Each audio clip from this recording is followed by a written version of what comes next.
അത് പബ്ലിഷ് ചെയ്യും. അദ്ദേഹത്തിൻ്റെ പ്രഭാഷണം കേട്ട് അതിനെക്കുറിച്ചുള്ള ഒരു ലേഖനം എഴുതി എവിടെയെങ്കിലുമൊക്കെ പബ്ലിഷ് ചെയ്ത്, അന്ന് ഞാൻ നടത്തിയിരുന്ന ഒരു ഒരു ഒരു എഡിറ്ററാണ് ഈ ഇൻഡോളജിക്കൽ ട്രസ്റ്റിൻ്റെ സുധാകരൻ. അപ്പം അങ്ങനെ കുറേ പേരുണ്ട്. വലിയ മാഗസീൻ ഒന്നും ആവില്ല, അങ്ങനെ പബ്ലിഷ് ചെയ്യാൻ പറ്റും.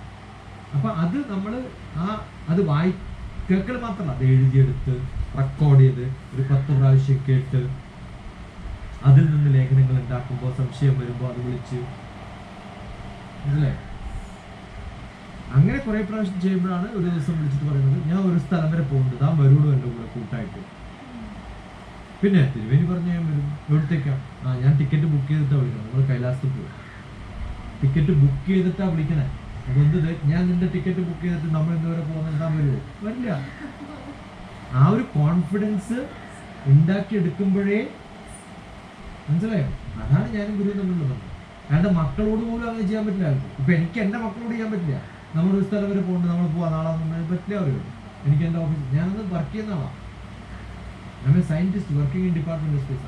ആരെന്ത് പറഞ്ഞാലും നിങ്ങൾ വിളിച്ചാൽ വരും എന്നുള്ള അദ്ദേഹത്തിന് ധൈര്യമുള്ളതുകൊണ്ടല്ലേ ടിക്കറ്റ് ബുക്ക് ചെയ്യണം, അല്ലേ? അദ്ദേഹത്തിൻ്റെ ഒരു ബുക്കുണ്ട്, ക്ഷേത്രാചാരങ്ങളും അനുഷ്ഠാനങ്ങളും. ഏതെങ്കിലും ക്ഷേത്രത്തിൻ്റെ ഒക്കെ ചുറ്റിലും ബുക്കാൻ വെച്ചിട്ടുണ്ട് ഉണ്ടെങ്കിൽ അതിനകത്ത് 47-ാമത്തെ അങ്ങാണ്ട് പേജിൽ നോക്കിയാൽ ഡോക്ടർ ടി.പി. ശശികുമാറിന്റെ എന്നെക്കുറിച്ച് എൻ്റെ ഗുരു എഴുതിയിരുന്ന ബുക്ക്, ക്ഷേത്ര ആചാരങ്ങളെ കുറിച്ചുള്ള പുസ്തകത്തിൽ ഈ എന്നെക്കുറിച്ച് എഴുതണമെങ്കിൽ സെക്കൻഡ് ഇതാണെങ്കിൽ എന്നെ പരിചയപ്പെട്ടതിന് ശേഷം അതിൻ്റെ എഡിഷൻ വന്നിട്ടുണ്ട്. അതാണ് പ്രാബല്യത്തിൽ. അതിന് മുമ്പുള്ള അധികം വിറ്റിട്ടില്ല, അതിന് ശേഷമുള്ളത് വിറ്റത്. നിങ്ങളൊക്കെ മേടിക്കുന്ന കാലത്ത് അതേ ഉണ്ടാവുള്ളൂ. അപ്പം അതിനകത്ത് ഡോക്ടർ ടി.പി. ശശികുമാറിനെ കുറിച്ച് എൻ്റെ ഗുരു എഴുതണമെങ്കിൽ, അല്ലേ, അങ്ങനെ എന്നെ സ്നേഹിക്കുന്ന ഒരു മനുഷ്യൻ ഈ ലോകത്ത് ജീവിച്ചിരിക്കുമ്പോൾ അദ്ദേഹം പഠിപ്പിച്ചെന്ന കുറച്ച് സാധനം ഞാൻ എവിടെയെങ്കിലും പറഞ്ഞു കൊടുത്തില്ലെങ്കിൽ ഞാൻ അദ്ദേഹത്തിനോട് ചെയ്യുന്ന പാപമല്ല. അദ്ദേഹം അനുഗ്രഹിച്ചത് ജന്മജന്മാന്തരങ്ങളായിട്ട് കാലകാലങ്ങളായിട്ട് ഞാൻ നേടിയിട്ടുള്ള എല്ലാം നിനക്കായി ഞാൻ തരുന്നു മകനെ എന്ന് പറഞ്ഞ് തലയിൽ കഴിച്ച് അനുഗ്രഹിക്കുമ്പോൾ അദ്ദേഹത്തിൻ്റെ കണ്ണിൽ കാണാമായിരുന്നു. ഞാൻ പഠിച്ചതൊന്നും ആർക്കും കൊടുക്കാൻ പറ്റിയിട്ടില്ല എന്നുള്ള ദുഃഖം അദ്ദേഹത്തിനുണ്ടായിരുന്നു. മനസ്സിലായി? അപ്പം അത് ഈ ചെറിയ പശുവിനെ കാണുമ്പോൾ കുട്ടി അമ്മ പശുവിൻ്റെ അകിടിൽ നിന്ന് വെള്ളം കുടിക്കും, അതുപോലെ അദ്ദേഹത്തിൻ്റെ സ്പിരിച്വാലിറ്റി ഞാൻ വലിച്ചെടുത്തിട്ടുണ്ട്. ആ അനുഗ്രഹം തരുന്ന സമയത്ത് ആ എനർജി ഫുൾ വലിച്ചെടുത്തു. അതാണ് കണ്ണിന് വെള്ളം കൂട്ടിയത്. അല്ലാണ്ട് വെറുതെ എത്രയോ ആൾക്കാരെ പൂജ കഴിഞ്ഞിട്ട് പിന്നെ ഇങ്ങനത്തെ കയ്യിൽ വെച്ച് ഇപ്പുറത്ത് കാശ് മേടിച്ചിട്ടുണ്ടാവുന്ന പറയാം. പക്ഷെ അത് വെച്ചിട്ടൊന്നുമല്ല ചെയ്തത്. എൻ്റെ വീട്ടിൽ വന്ന് എന്നെ കണ്ട് ഗേറ്റിന്റെ മുമ്പിൽ അനുഗ്രഹിക്കുക, എന്നിട്ടാ വീട്ടിൽ കയറി. അന്ന് തുടങ്ങിയതല്ല മരിക്കുന്നത്. അത് കഴിഞ്ഞിട്ട് അദ്ദേഹത്തിൻ്റെ മകളുടെ മകള് ഇന്ന് ഡോക്ടറാണ്, അപർണ. ഡോക്ടർ അപർണ ഞാൻ ഡൽഹിയിലുള്ളപ്പോൾ വിളിച്ചു. എന്താ വിളിക്കേണ്ടതെന്ന് എനിക്കറിയില്ല, പക്ഷെ അങ്ങേ പൂർണ്ണമായിട്ടും എനിക്കറിയാം. അങ്ങയെക്കുറിച്ചൊരു 100-ലധികം കവിതകൾ അമ്മാത്തെ അപ്പൂപ്പൻ എന്നാണ് പറയുക. അമ്മയുടെ ഭാഗത്തു നിന്നുള്ള അപ്പൂപ്പൻ. അമ്മാത്തെ അപ്പൂപ്പൻ പോയി, പക്ഷെ ആ കവിതകൾ ഇപ്പോഴും എൻ്റെ കയ്യിലുണ്ട്. അതുകൊണ്ട് ഡോക്ടർ ടി.പി. ശശികുമാറിനെ എനിക്ക് നന്നായിട്ട് അറിയാം. കവിതകൾ എഴുതിയിരിക്കുന്നു എന്നെക്കുറിച്ച് 100-ലധികം എൻ്റെ ഗുരു. മനസ്സിലാണല്ലോ? അപ്പോൾ ഈ ജന്മത്തിൽ നിങ്ങൾ കാണുന്ന കുറേ പറന്ന് നടക്കുന്ന കാശ് മേടിക്കുന്ന ആൾക്കാരുണ്ട്. ആ ഗർഭപ്പെടാൻ പറ്റില്ല. കാരണം ഇതൊന്നും 5 പൈസ കൊടുക്കാണ്ടാണ് എനിക്ക് തന്നിരിക്കണം. അതൊരു ഒരു ഒരു സുഹൃതം എന്ന് പറയുന്നത് ഇവിടെ ജനിച്ച് ഒരു കർഷകന്റെ മകനായി, അതൊന്നും ഈ നാട്ടിലൊന്നും ഉള്ള ഒരാൾക്കും കിട്ടാത്ത സംഭവം. അദ്ദേഹം കയറി വന്നാൽ എല്ലാവരും നിന്നു പോകും. കുടുംബയും ആ മുഖം നോക്കിയാൽ കാണും. മനസ്സിലായി? എന്നെയും കൂട്ടിയിട്ട് പല ക്ഷേത്രങ്ങളിലും പോകും. എന്നിട്ട് ഈ തിരുമേനിമാരും പൂജാരികളും മാത്രം ഇരിക്കുന്നവർ തന്നെ ഊണില്ലാത്ത തന്നെ. എന്നിട്ട് ആരെങ്കിലും ചോദിക്കും ധാരാളം, അവർക്ക് സംശയം ഇതില്ലാത്തവർക്ക് എന്തിനാ കയറ്റിയെന്നാ ചോദിക്കുന്നത്. ഇൻഡയറക്റ്റ് ആയിട്ട് എൻ്റെ മോനാന്ന് വെച്ചോളൂ, നിങ്ങൾക്ക് വല്ല കുഴപ്പമുണ്ടോ? എന്ത് ധൈര്യത്തിലാ പറയണറിയോ? ഊണൂലില്ലാത്ത ഒരാൾക്ക് കയറാൻ പറ്റാത്ത സ്ഥലത്ത് കയറ്റുമ്പോ, അല്ലേ? ഇന്ന് ഞാൻ ശബരിമലയിൽ പോയാൽ അവിടുത്തെ തിരുമേനി എന്ന മണ്ഡപത്തിൽ ഈ 2 മാല ശബരിമലയിൽ ബിംബത്തിൽ ഒരു രാത്രി ഫുൾ കണ്ടിട്ട് പിറ്റേ ദിവസം തരുന്നു. ഇത് കൊടുക്കുന്ന സമയത്ത് തിരുമേനി പറഞ്ഞിട്ടുണ്ട്, അവരൊക്കെ എന്നെ അറിയാം, ഞാൻ ബ്രഹ്മശ്രീയുടെ ഏകശിഷ്യനാണ്. അപ്പൊ ഇത് കൊടുക്കുന്ന സമയത്ത് പറഞ്ഞു, തരാം, നിങ്ങളാവാം, അങ്ങോട്ട് നാളെ കിട്ടുമെന്ന് പറയാൻ പറ്റില്ല കേട്ടോ, കാരണം അഭിഷേകമൊക്കെ കഴിയുമ്പോൾ അങ്ങോട്ട് നിലത്ത് വീഴും, മിക്കവാറും അങ്ങനെ ഉണ്ടാവാറ്, അങ്ങോട്ട് പോയാൽ പോട്ടെ, നാളെ കാലത്ത് വരാം, ആ സമയത്ത് അവർക്ക് കിട്ടുകയാണെങ്കിൽ തരാം. പിറ്റേ ദിവസം ഫുൾ നെയ്യോടുകൂടി അത്. അങ്ങനെ മണ്ഡപത്തിലിരുന്ന് അയ്യപ്പന് പൂജ ചെയ്യുന്ന മൂലമന്ത്രം എനിക്ക് ഉപദേശിച്ചു തന്നിട്ടുള്ള ബ്രാഹ്മണനാഥിന്. അവിടുത്തെ പൂജ ചെയ്യാനുള്ള യോഗ്യരായിട്ടുള്ള അബ്രാഹ്മണനായിട്ടുള്ള കേരളത്തിലെ ഏക വ്യക്തി ഞാനാണ്. മനസ്സിലായോ? അപ്പൊ നമ്മളതൊരു ഭാഗ്യമാണ്. ഒരു ഭാഗ്യം എന്ന് പറയുന്നത് അതൊക്കെ കിട്ടുമ്പോൾ ഇടയ്ക്ക് മാത്രം കിട്ടും. ഇതെന്തുകൊണ്ട് കിട്ടി? നീ പൂർവ്വജന്മം ചോദിക്കുമ്പോൾ ഒന്ന് പൂർവ്വജന്മം, അത് 1/3. ഓക്കെ, എല്ലാ ബീജങ്ങളും അങ്ങനെ. എൻ്റെ അച്ഛൻ്റെ 1/3 ഭാഗം എനിക്കുണ്ട്. പക്ഷെ നമ്മൾ സാധാരണ പറയാറുള്ളത് ഞാൻ പാതി ദൈവം പാതി എന്ന്. ആ ദൈവം എന്നുള്ള വാക്കിനർത്ഥം ഭഗവാനല്ല, ഈശ്വരനല്ല. അങ്ങനെയാണെങ്കിൽ എവിടെയെങ്കിലും ഏതെങ്കിലും രാജ്യക്കാർ ഞാൻ പാതി ഈശ്വരൻ പാതി എന്ന് പറഞ്ഞു. പക്ഷെ ഈശ്വരന് ഭഗവാനെ വിളിക്കുന്ന, ദൈവത്തെ വിളിക്കുന്ന നാട്ടിൽ പോലും ഞാൻ പാതി ദൈവം പാതി എന്നേ പറയും. ഈശ്വരാന്ന് വിളിക്കുന്നവർ പക്ഷെ പറഞ്ഞു വരുമ്പോൾ ഞാൻ പാതി ദൈവം ഉണ്ടാവും. എന്ത് ഞാൻ പാതി ഈശ്വരൻ പാതി എന്ന് പറയാത്ത? കാരണം ഈശ്വരനല്ല ആര്? ദൈവം. പൂർവജന്മകൃത സുകൃതം ആണ് ദൈവം. എൻ്റെ പൂർവജന്മത്തിൽ എൻ്റെ അച്ഛൻ ചെയ്ത നന്മകൾ,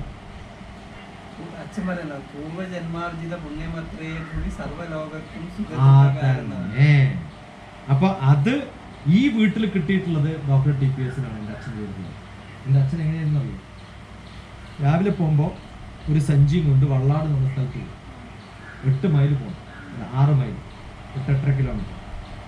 അവിടെ കുറേ കൃഷിയുണ്ട്, അവിടെ വയലുണ്ട്, വയലിന് ചുറ്റും വെജിറ്റബിൾസ് ഉണ്ട്. വൈകുന്നേരം വരുമ്പോൾ 2 സഞ്ചിയിൽ വെജിറ്റബിൾസ് കൊടുക്കും. ഇവിടെ വരുമ്പോൾ 4 സഞ്ചി അമ്മ കൊടുക്കും. തുടങ്ങുമ്പോൾ കുറെ കൊണ്ടുണ്ടാവും, വരുന്നെല്ലാവർക്കും ഡിസ്ട്രിബ്യൂട്ട്. എന്നാൽ എൻ്റെ വീട്ടിലേക്ക് എന്തെങ്കിലും വേണം എന്ന് അച്ഛൻ വിചാരിച്ചിട്ടാണ്. മനസ്സിലായി? അങ്ങനെ പല ആൾക്കാരും കൂടി ഉള്ളപ്പോൾ ഇന്നും ഡോക്ടർ TPS പരിചയപ്പെടണമെങ്കിൽ വള്ളാട് പോയാൽ നാരായണ നമ്പ്യാരുടെ മകൻ, അച്ഛൻ മരിച്ചിട്ട് വർഷത്തിലാണ് 1970, 50 കൊല്ലം. 50 കൊല്ലം കഴിഞ്ഞാലും ആ നാട്ടിൽ പോയാൽ MM നാരായണൻ, മഞ്ഞേരി നാരായണ നമ്പ്യാരുടെ മകൻ, മഞ്ഞേരി നാരായണ നമ്പ്യാരുടെ മോനാന്ന് പറഞ്ഞാൽ ഐഡന്റിറ്റി. കാരണം ആ നാട്ടിൽ കുറേ പേരെ സഹായിച്ചിട്ടുണ്ട്. അപ്പൊ അങ്ങനെ കുറേ നമ്മൾ ചെയ്യുന്ന അത് 1/3, ഹാഫ്, അങ്ങനെ 2 ആർഗ്യുമെന്റ് ഉണ്ട്. ആ 1/3 ഞാൻ പാതി എന്നല്ല. ഞാൻ പാതി എന്താ? ഞാൻ ചെയ്യുന്ന കർമ്മം. ഇന്നാളുടെ മോനാന്ന് പറയും, ചിലപ്പോൾ ആരാന്നറിയാം, നാരായണ നമ്പ്യാരുടെ മോനാന്ന് പോലും എന്താ അവസ്ഥ നോക്കി ഒത്തിരി പറയാറില്ല. അപ്പൊ ഇപ്പം ഞാൻ ചെയ്യുന്ന കർമ്മം നല്ലതെങ്കിൽ പറയുന്ന കുട്ടി എൻ്റെ അച്ഛനെയാണ് പറഞ്ഞത്, അല്ലേ? അപ്പൊ ഞാൻ പാതി, ഞാൻ ചെയ്യുന്ന കർമ്മം കുറച്ചും കൂടി നന്നാക്കി കൊണ്ടുവന്നാലേ എനിക്ക് ക്രെഡിറ്റ് ഉള്ളൂ. ഓക്കെ, അതെന്ന് വെച്ചാൽ ഞാനും ബാക്കിയുള്ള ആൾക്കാരുമായിട്ട് ഇടപെടും. അതാണ് എൻ്റെ സമൂഹം തരുന്നതാണ് എൻ്റെ പുണ്യവും പാപവും. സമൂഹം മോശമാണെങ്കിൽ ഇപ്പൊ പാകിസ്ഥാനിലെ ജനിച്ചു പോയി വിചാരിക്കുന്നതാണ്. ഇനി എത്ര നല്ല മനുഷ്യനൊന്നും കാര്യം അത് അനുഭവിക്കേണ്ടത്. മനസ്സിലായി? അത് 1/3. മൂന്നാമത് എന്താണ്? ഞാൻ ഉണ്ടാക്കിയെടുക്കുന്ന കുറേ സ്കില്ല്. എൻ്റെ സിറ്റുവേഷനാണ് എൻ്റെ കർമ്മങ്ങൾ. സിറ്റുവേഷനിൽ ഉണ്ടായിട്ടും എനിക്ക് നീന്തറിയില്ല എന്ന് പറയുന്നത് എന്താ അർത്ഥം? നീന്തക്കുളം ഇല്ലാത്തതുകൊണ്ടാണ് ഞാൻ പഠിക്കേണ്ടത്. കുളവും എത്രയോ സ്ഥലത്തേക്ക് പോയിട്ടില്ല. ഇവിടെ വോളിബോൾ ഉണ്ടായിട്ടാണോ പപ്പട്ടം വോളിബോൾ കളിക്കാൻ പഠിച്ചത്? അല്ല, എവിടെയോ പോയി പഠിച്ച് ഇവിടെ വോളിബോൾ കോർട്ട് ആദ്യമായിട്ടുണ്ടായി. അപ്പൊ എല്ലാ സ്കില്ലും എനിക്ക് എൻ്റെ അടുത്ത് തന്നെ കിട്ടണമെന്ന് പറഞ്ഞാൽ അർത്ഥമൊന്നുമില്ല. എവിടെ കിട്ടുമോ അവിടെ പോകും.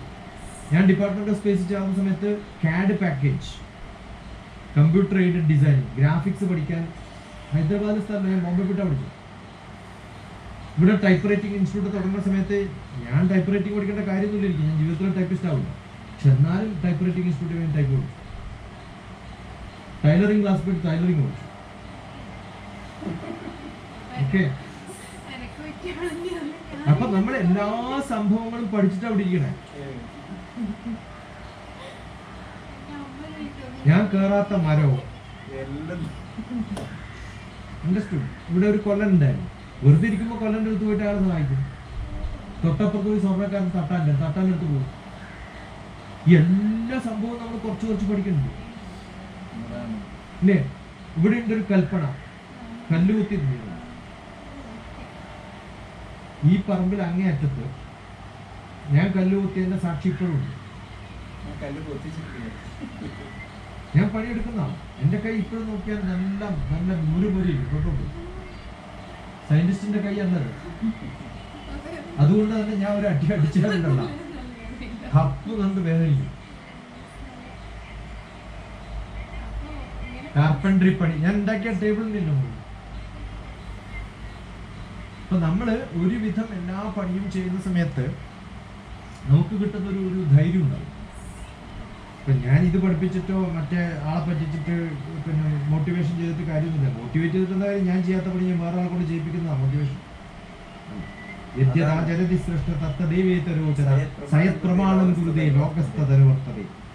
അതുകൊണ്ട് ഞാൻ ചെയ്യുന്ന പണികൾ മാത്രമേ ഞാൻ ബാക്കിയുള്ളവർക്ക് പ്രവർത്തിക്കണല്ലേ.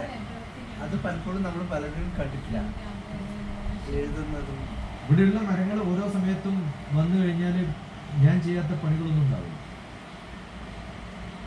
ചേച്ചി വീഡിയോ എടുത്തോ ഭാഗ്യത്തിന് നിങ്ങൾ പഠിക്കണോ?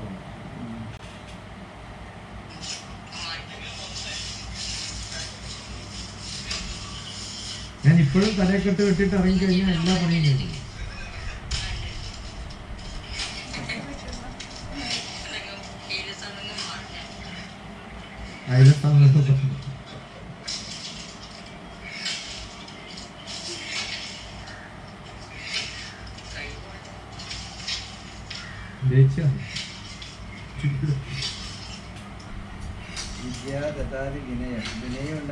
നമ്മൾ നല്ലോണം ചെയ്യണം.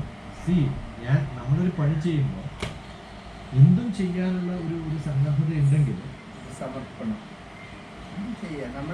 നമ്മള് അത്രക്കും കാർപ്പൻട്രി പണി ചെയ്യാം, മേസന്റെ പണി ചെയ്യും, പെയിന്റിങ് ചെയ്യും, വണ്ടി നന്നാക്കും.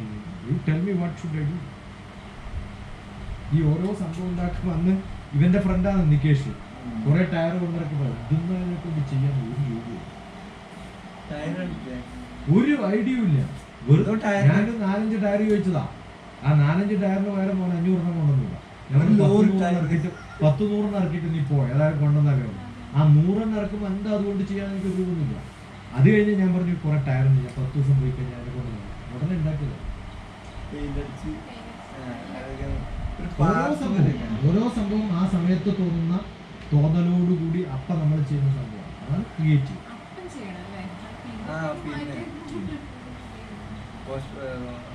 നിങ്ങൾക്ക് എനിക്ക് തന്നൊരു മെസ്സേജ് ഞാൻ എപ്പോഴും മറുപടി അയക്കാൻ കേട്ടോ ഉണ്ടായിരുന്നു.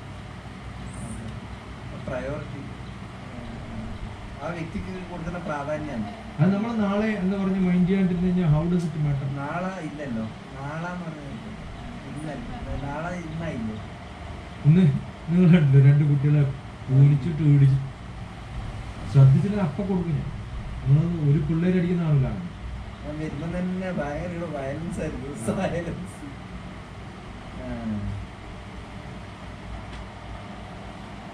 നമ്മളെ ശരിക്ക് ഇൻവോൾവ്ഡ് ആകുന്നതുകൊണ്ട് പറ്റുന്നതാണ്. ആ ഇൻവോൾവ്മെന്റ് നമുക്ക് ഉണ്ടാവണം, അതിനുള്ള ധൈര്യം ഉണ്ടാവണം. പോണാൽ പോകട്ടും പോകാം.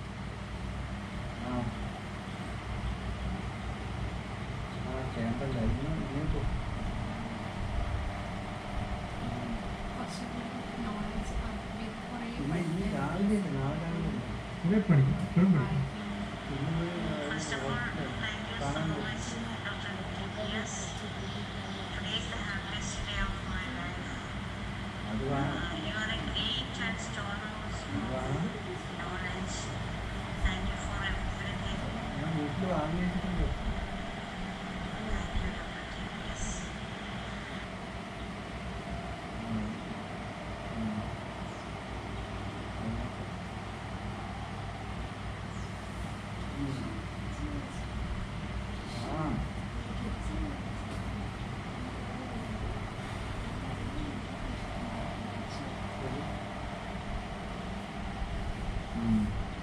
പോയ അറിവ് ഓക്കെ.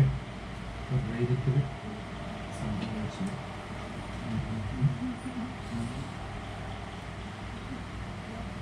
ധൈര്യത്തിൽ ചെയ്യണം. ധൈര്യം എന്ന് പറയുന്നത് ബ്ലൈൻഡ് ആണ്. ബ്ലൈൻഡ് ധൈര്യമല്ല. ഓക്കെ. അപ്പൊ എന്ത് ചെയ്യണം എന്ന് ചോദിച്ചാൽ നമുക്ക് ചെയ്യാൻ പറ്റുന്ന കുറേ കാര്യങ്ങൾ നമ്മൾ ചെയ്യണം. ചെയ്യുന്ന വേണം. അത് നീ തുടങ്ങിയിട്ടുള്ള ഒരാളാണ്. എത്രയോ പ്രാവശ്യം പറഞ്ഞു എല്ലാവർക്കും പറ്റുന്ന പണിയാണ്. എത്ര പ്രാവശ്യം ഞാൻ അപ്രീഷിയേറ്റ് ചെയ്തു. റണ്ണിങ് അല്ല, അത് എല്ലാവരുടെ ആ ക്ലാസ്സിലെല്ലാം പറഞ്ഞു. എല്ലാവരും അതാണ് ഈട് എത്താൻ പറ്റില്ല. നീ ഒരു കാര്യം അന്ന് ആ ടി സിയുടെ കാര്യം പറഞ്ഞ അപ്പൊ തന്നെ ഞാൻ പറഞ്ഞു BTM വിട്ടു പോയി. ഞാൻ അവരോട് അന്വേഷിക്കാൻ പോലും നിന്നിട്ടില്ലല്ലോ. എന്താ കാരണം ഷറഫ് ഞാൻ പറഞ്ഞ അനുസരിക്കും. ഷറഫിന്റെ മുകളിലെ മാനേജർ എന്ന് പറയുന്നത് ഇന്ന് വന്നത് എന്റെ കൂടെ പഠിച്ച 9ാം ക്ലാസ്സിൽ. പിന്നെ ഇവരുടെ എല്ലാം ദാദാ എന്ന് പറയുന്നത് ബപ്പനാജിയാണ്. ഇവിടുത്തെ ആദ്യത്തെ ആജി ബപ്പനാജിയാണ്. ബപ്പനാജി എന്റെ അച്ഛനുള്ള ബന്ധമുണ്ടാവും. ബപ്പനാജിന്റെ പോക്കറ്റിൽ ബപ്പനാജി തൊട്ടിപ്പുറത്താ പോയി. ബപ്പനാജി അച്ഛൻ മരിച്ചു കഴിഞ്ഞപ്പോ എനിക്ക് പോക്കറ്റ് മണി കണ്ടപ്പോ ഞാൻ നേരെ ഓടും. ബപ്പനാജി അടിക്കുന്നു. ബപ്പനാജിയുടെ വലിയൊരു വെളുത്ത ഡ്രസ്സ് ഉണ്ട്. ആ വെളുത്ത ഡ്രസ്സ് ഒരു ഹാങ്കറിലിട്ടുണ്ടാവും. ഞാൻ നേരെ പോയി പോക്കറ്റിൽ നിന്ന് എനിക്ക് ആവശ്യമുള്ള പൈസ എടുത്തിട്ട് വരും. അപ്പൊ ബപ്പനാജി എന്റെ ചോദിച്ചു, നീ എന്താടാ എന്റെ മോനാ? ഞാൻ നിങ്ങളുടെ മോൻ തന്നെ. ആ ധൈര്യം പോലെ ഞാൻ എടുത്തിട്ട് വരിക. മനസ്സിലായോ? ആ ബപ്പനാജി റെക്കഗ്നൈസ് ചെയ്തിട്ടുള്ള അദ്ദേഹത്തിന്റെ മോനാന്നുള്ള തരത്തിൽ വെച്ചിട്ടുള്ള എല്ലാവരും വന്ന് അവർക്കറിയാം എന്തെങ്കിലും റിലേഷനിൽ അവരുമായിട്ട് ബന്ധപ്പെടാത്ത ഒരാളുണ്ടാവും. മനസ്സിലായോ? കാരണം അയാളാണ് ഇവിടുത്തെ പണ്ടത്തെ ദാദ അല്ലെങ്കിൽ പണ്ടത്തെ പിന്നെ ഓണർ. എൻ്റെ അച്ഛനാണ് ഇവിടുത്തെ പഴയ ജന്മി. എൻ്റെ അമ്മയുടെ അച്ഛൻ്റെയാണ് ഇവിടെയുള്ള 5 ലക്ഷം ഏക്കർ സ്ഥലം. ഞങ്ങൾ പഴയ ജന്മി. ആ ജന്മിയുടെ ഏറ്റവും പഴയ തറവാടാണ്. അത് എൻ്റെ കയ്യിലാണ്. 200 കൊല്ലം പഴക്കമുണ്ട്. മനസ്സിലായോ? ആ പൂജാ റൂമിലൊരു MC എളുപ്പം നമ്പിയാറുണ്ട്. ബ്രിട്ടീഷുകാരുടെ ചരിത്രം എന്ന അദ്ദേഹത്തിന്റെ പേര് മലബാറിലെ ഏറ്റവും ജനപ്രിയനായ ജന്മി എന്ന പേരിലാണ് MC കളപ്പൻ. അപ്പൊ അങ്ങനെയുള്ള ഒരാളുടെ ഒരു ജന്മത്തിൽ ഇന്നലെ ഇയാളുണ്ട്. രജിസ്ട്രാർ എടുത്തു പോയിട്ട് രജിസ്ട്രാർ നമ്മൾ പറയുമ്പോ അങ്ങനെ പറയും. ഇത് ഒരു പ്രശ്നം ഉണ്ടാവില്ല. നമുക്ക് ചെയ്യുമ്പോൾ ഒരു കാര്യത്തിനും ആരെങ്കിലൊക്കെ ഉണ്ടാവുന്നത് ധൈര്യം ഉണ്ട് അല്ലേ? സാഹസം, ധൈര്യം, ബുദ്ധി, ശക്തി, പരാക്രമം.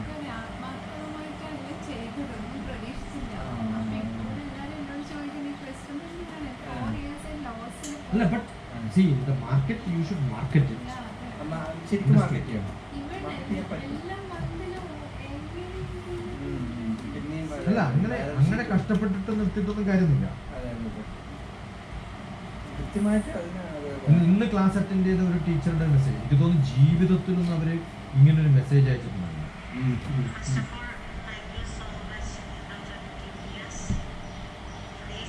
നിങ്ങൾക്ക് ഉദ്ദേശിക്കാൻ പറ്റുന്നില്ല എവിടെയുള്ള ഒരു പ്രൈമറി LKG പഠിപ്പിക്കുന്ന ടീച്ചർ ഇങ്ങനെ മെസ്സേജ് അയച്ചോ?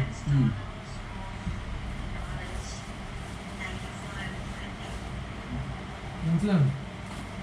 അപ്പൊ അങ്ങനെ ഒരാള് ഒരു വോയിസ് മെസ്സേജ് ഇടണമെങ്കിൽ അവരുടെ ജീവിതത്തിൽ എന്തെങ്കിലുമൊക്കെ മാറ്റം വരുത്തുന്നുണ്ടെന്ന് അവർക്ക് തോന്നുന്നുണ്ടല്ലോ അല്ലേ?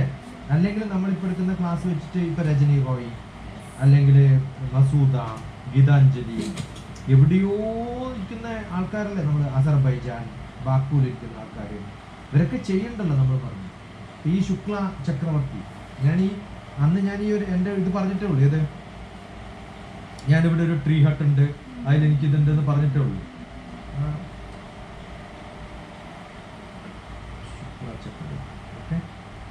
ഒരു സ്കൂളാണ്. ഞാൻ ഇവിടെ അവിടെ പോയിട്ട് കാണാം. സുറി എന്ന് പറയുന്ന സ്ഥലത്ത് ഞാൻ അത്ഭുതപ്പെട്ടു. അവരുടെ സമ്മർ ക്യാമ്പായിരുന്നു. നിങ്ങളുടെ ജീവിതത്തിൽ നടത്തുക എങ്ങനെ സമ്മർ ക്യാമ്പ്? നമ്മൾ നടത്തും.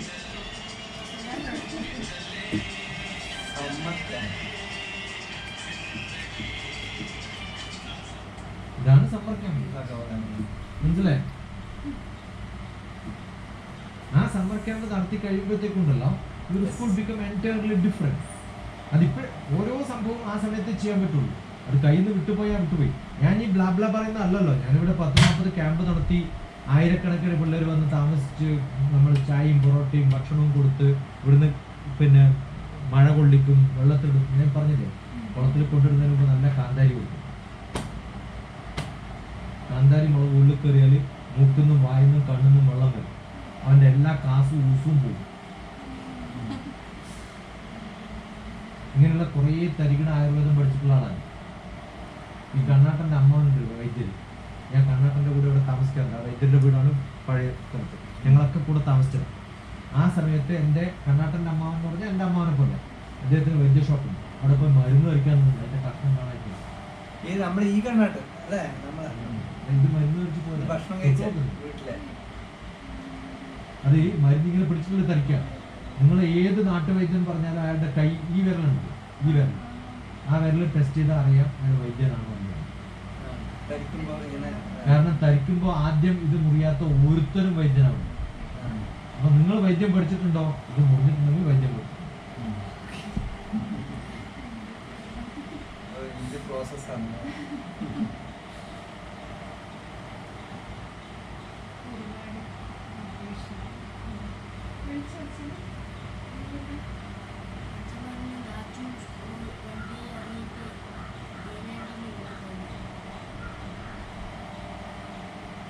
खत्म हो गया आज. हाँ. But my sister तड़ीपरंबा में है ना, करनारटन सिस्टर, उसका बेटा मर गया था ना लास्ट टाइम, पीटी रविंद्रन, वो मर गया आज. तो कल उधर जाएंगे सुबह, शाम को फ्लाइट. नारायण कुटी और उसका एक फ्रेंड आया.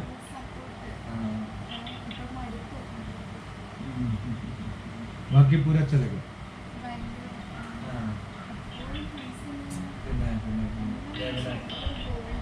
आज टीचर्स था पूरा.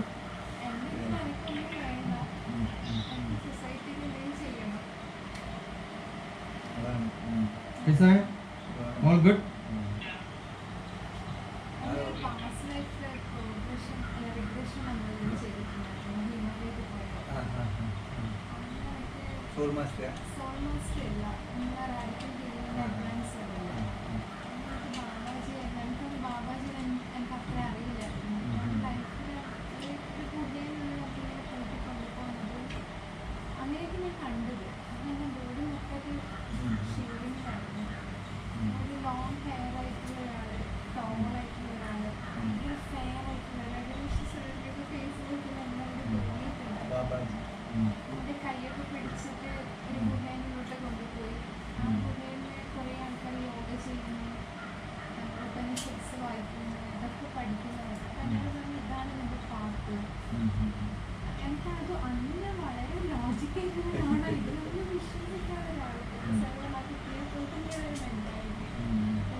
കൊറോണ സമയത്ത്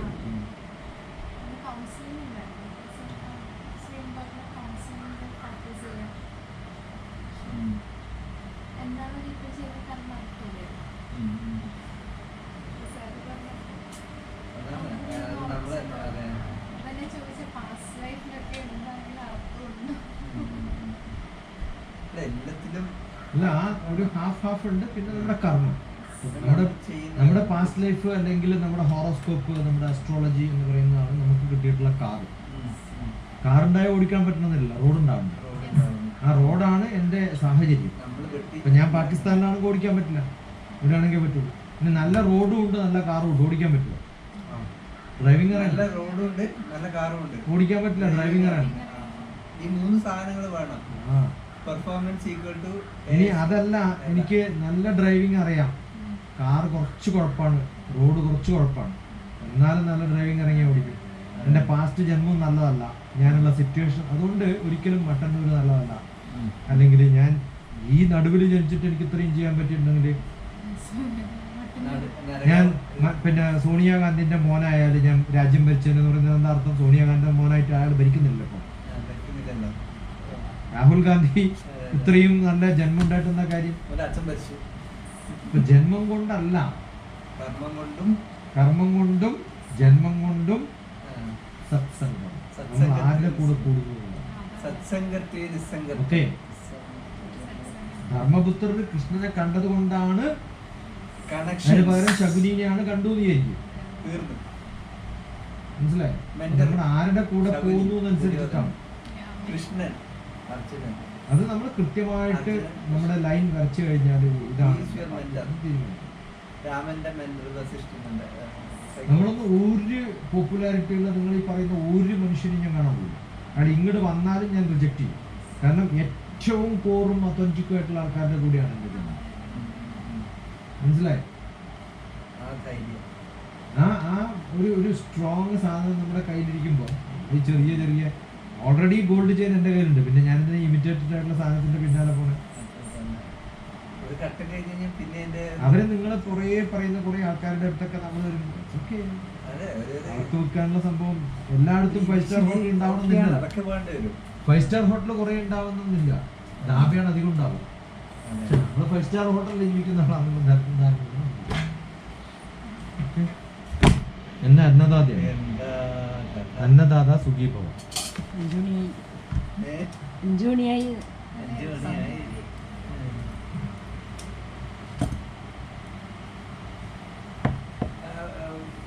മട്ടന്നൂരിന് വരുവോ? ഡ്രൈവ് ചെയ്തിട്ട് വരുവോ? മട്ടന്നൂരേക്ക് പോകുന്നുണ്ടായിരുന്നു. ഞാൻ തീരുമാനിച്ചില്ല. ഞാൻ അവനോട് ഞാൻ അപ്ഡേറ്റ് ചെയ്യാൻ പറഞ്ഞാൽ അപ്ഡേറ്റ് അല്ല, അവൾ അപ്ഡേറ്റ് ചെയ്തിട്ടൊന്നുമില്ല. ബാബു എന്ന് മാത്രമല്ല, അത് 11:30. പിന്നെ ബാബു അപ്ഡേറ്റ് ചെയ്തിട്ടില്ല. ഞാൻ അവരോട് പറഞ്ഞു യു അപ്ഡേറ്റ് എന്ന് പറഞ്ഞിട്ടാ വെച്ചത്.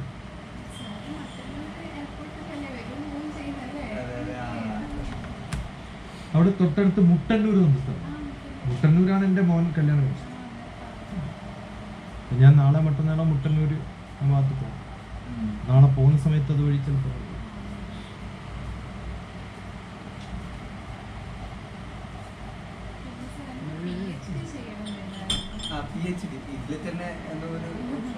അല്ല, PhD വെച്ചിട്ട് ഗവൺമെന്റ് ജോലി കിട്ടാനൊന്നുമല്ലല്ലോ. Under yoga university I can give a PhD.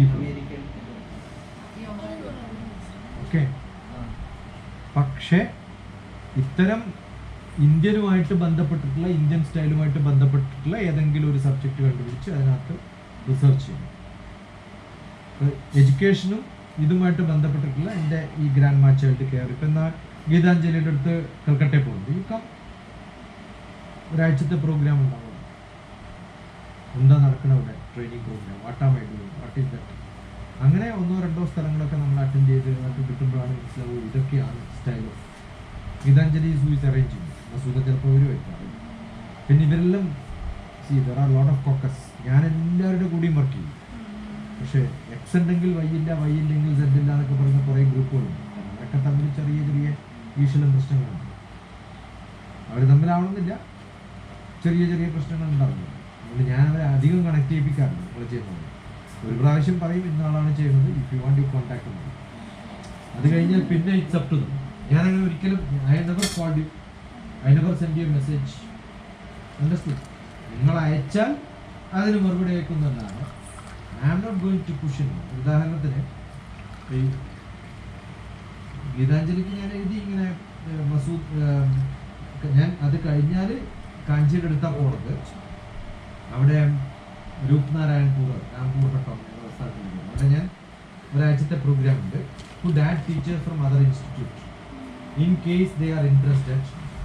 Also charge them to cover your expense too. I shall ask Kanchi Shah, Rampur Hut. She has a good team, nice group. അവരാണ് ഈ ബംഗ്ലയിലൊക്കെ ഞാൻ translate ചെയ്യിപ്പിച്ച് already train ചെയ്തതാണ്. അപ്പൊ അവർ ഈ ക്ലാസ്സിൽ ഉണ്ടെങ്കിൽ ഞാൻ ചെയ്ത എക്സാമ്പിൾ തൊട്ട് ഇവരെ കൊണ്ടുവന്ന് ചെയ്യിപ്പിക്കാനാണ് ഇത് ഓൾറെഡി എന്നെ അറിയാം. അപ്പോൾ 4 to 5 എന്ന് പറഞ്ഞിട്ട് ഞാൻ എഴുതി. എന്നിട്ട് ഞാൻ അവർ ചെയ്തിട്ടുള്ള സംഭവങ്ങളും ഒക്കെ ഞാൻ അയച്ചു കൊടുത്തു. You think if you are okay and feel that helps you. Yes sir please. അവൾ ചെയ്തതല്ല, അവൾ ചെയ്ത് അവളുടെ ഒട്ടനെ കംപ്ലീറ്റ് മാറ്റി പുതിയ സംഭവം ഉണ്ടാക്കി. ഇതാണ് അവളുടെ ട്രെയിനിങ് സെന്റർ. ഓക്കെ, ഇതെവിടെയാന്ന് നോക്കിയാൽ നമുക്ക് കാണാം. ഇതാണ് എയർപോർട്ട്. എയർപോർട്ടിന്റെ പുറത്തിറങ്ങിയ ഒരാളുടെ ഇൻസ്റ്റിറ്റ്യൂട്ടാണ്. This is her institute. You see the airport. എയർപോർട്ടിൽ നിന്നൊരു പ്രോക്സിമിറ്റി നോക്കും. അങ്ങനെയുള്ള സ്ഥലത്തൊരു പ്രോഗ്രാം നടത്തുന്ന ഒരാൾ. അത് കഴിഞ്ഞിട്ട് ഇന്ന് എന്ത് ചെയ്തു, ഇന്നലെ എന്നോട് പറഞ്ഞു അതിനകത്തൊരു ഇൻട്രൊഡക്ഷൻ ആയിട്ട് ഒരു വീഡിയോ ഒക്കെ ഉണ്ടാക്കി താന്നൊക്കെ പറഞ്ഞു. ഞാൻ എൻ്റെ എല്ലാ ഡീറ്റെയിൽസും ഈ ബുക്കിൻ്റെ കവറിൽ അയച്ചു കൊടുത്തു. You will have to print it. You print the ഈ ഡീറ്റെയിൽസ് ഒക്കെ ഞാൻ തനിക്ക് അയച്ചെന്നൊക്കെ ഞാൻ ഇപ്പം അയച്ചു കൊടുത്തു 2-3 ദിവസം മുമ്പ്. എന്നിട്ട് പറഞ്ഞു one thing you need to change the date from June 21 മാറ്റി. ഇന്നത് ഹോളില്ല. We have plan to arrange student ടീച്ചേഴ്സാണ്. Those who are working like you or running schools. എനിക്ക് മനസ്സിലായി. ഓക്കെ, അതെ അതെ. നിങ്ങൾ ആണ് എഴുതുന്നത്, ഞാനാണ് എഴുതേണ്ടല്ല, നിങ്ങൾ എഴുതേണ്ടത്. She wanted me to talk like this. അത് ഞാനല്ലാന്ന് പറഞ്ഞതിന് പകരം അവൾ ചെയ്തത് ഷി മെയ്ഡ് ഇറ്റ്. ഇത് അവർക്ക് അഡ്വർടൈസ് ചെയ്ത് കൊടുക്കാൻ വേണ്ടിയിട്ടുള്ള സാധനം അവൾ ഉണ്ടാക്കി കഴിഞ്ഞു. മനസ്സിലാവുന്നുണ്ടോ? ഇത് അവർ ചെയ്യുന്ന ഒരു ഇംപറ്റസ് നോക്കുക, അതിന്റെ പുഷ് നോക്കുക. അവർക്ക് എന്നോട് റെക്കോർഡ് ചെയ്യാൻ പറഞ്ഞു, ഇതൊന്ന് അവളുണ്ടാക്കിയതാണ്. ഞാൻ കേട്ടിട്ടില്ല. ഇതിന്റെ ഇടയിൽ ഇങ്ങനെ കേട്ടു.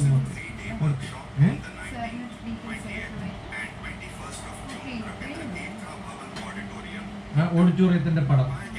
See, that's how you advertise, I am saying. ഇതേ ഇഡ്ലിക്ക് ഉണ്ടാവും കുറച്ച് മഞ്ഞപ്പൊടിയും മുളക് പൊടിയും അല്ല ഇട്ടിട്ട് ചെയ്താൽ ഇഡ്ലി ഫ്രൈ എന്ന് പറയുന്ന സാധനം 5 സ്റ്റാർ ഹോട്ടലില് ഇഡ്ലി ഫ്രൈ എന്നുണ്ട്.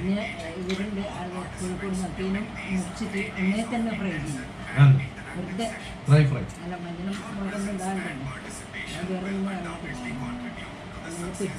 ഇങ്ങനെയൊക്കെ ഉണ്ടെങ്കിൽ എന്തെല്ലാം തുടങ്ങാം.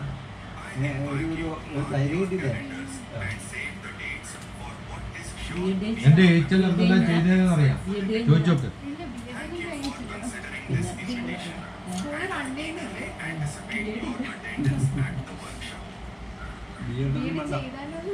കേട്ടൊന്നും വേണ്ട. വെറുതെ TTC ചെയ്തിട്ടിരിക്കുന്ന ഒരാള് TTC കഴിഞ്ഞിട്ട് വെറുതെ ഇരിക്കുന്നു. ഒന്നുമില്ലാത്ത TTC ഇല്ലാത്ത ആള് സ്കൂളാണ്. ഇപ്പൊ മനസ്സിലായില്ലേ എന്താ വേണ്ടത്? TTC എല്ലാം വേണ്ടത് മനസ്സിലായി. അത് മതി, ഇത്രേ വേണ്ടു. ഹോസ്പിറ്റൽ നടത്താൻ ഡോക്ടർ ആവണമെന്നൊന്നുമില്ല. ഡോക്ടർമാരെ അപ്പോയിന്റ് ചെയ്യുള്ളൂ.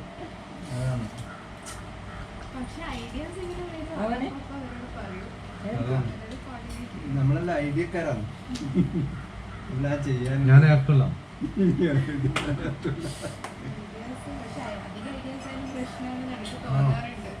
ഇംപ്ലിമെന്റ് ചെയ്യാൻ പറ്റും. ചെറുതാണെങ്കിൽ ഇംപ്ലിമെന്റ് ചെയ്ത് പോകണം. നമുക്കൊരു പക്ഷെ കുറച്ച് കഴിയുമ്പോൾ നമുക്ക് എന്തായാലും ഒരു ഉറപ്പ് വരും. നമ്മുടെ സപ്പോർട്ട് സിസ്റ്റം ഉണ്ടല്ലോ. ചായ വേണ്ട പോലെ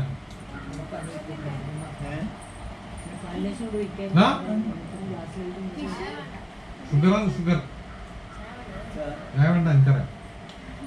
നീ ഇത് കഴിച്ചോ? ഇന്ന് കഴിച്ചോ? ആ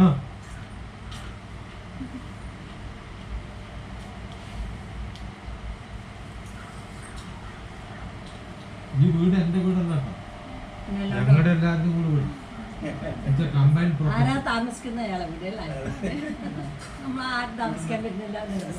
സഹോദരി സ്വന്തമാണ്, പിന്നെ വീട് സ്വന്തല്ലേ. അങ്ങനെ ഒരു വിശാലമായ മനസ്സുണ്ടെങ്കിൽ എല്ലാം നമ്മൾ തന്നെയാണ്. എന്നിൽ നിന്ന് അടുത്ത വീടായതുകൊണ്ട് ഒട്ടും താമസിക്കാൻ പറ്റുന്നില്ല. പിന്നെ ആരെങ്കിലും വരുന്നില്ല. എല്ലാരും വെളിയില അമേരിക്കയിൽ. അടുത്ത മാസം പോകും അമേരിക്കയില്. ഒരാള് മിംസിൽ ഡോക്ടർ. ഞങ്ങളുടെ കുടുംബത്തിൽ ആരും ഇല്ല ഇവിടെ. എല്ലാരും വെളിയില. എല്ലാരും പുറത്തു. എന്താണ് ഓൺകോളജിസ്റ്റാ? എന്റെ 2 മക്കളും കൂടെ ഒരാൾ അയർലൻഡിലെ സയന്റിസ്റ്റ്, സോഷ്യൽ സയന്റിസ്റ്റ്, മറ്റൊരാൾ അമേരിക്കയിൽ നെക്കിന്റെ ന്യൂക്ലിയർ സയന്റിസ്റ്റ്.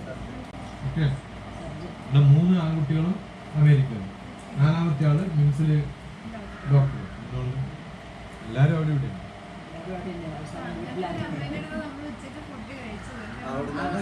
വീട്ടിൽ ആരും ഇല്ലാണ്ട് ഇങ്ങനെ വയസ്സായ അതാണ് യോഗം. ഫുഡ് കഴിക്കാനുള്ള യോഗം ഉണ്ടായിരുന്നു. പരിചയപ്പെടാത്ത ഒരാളെ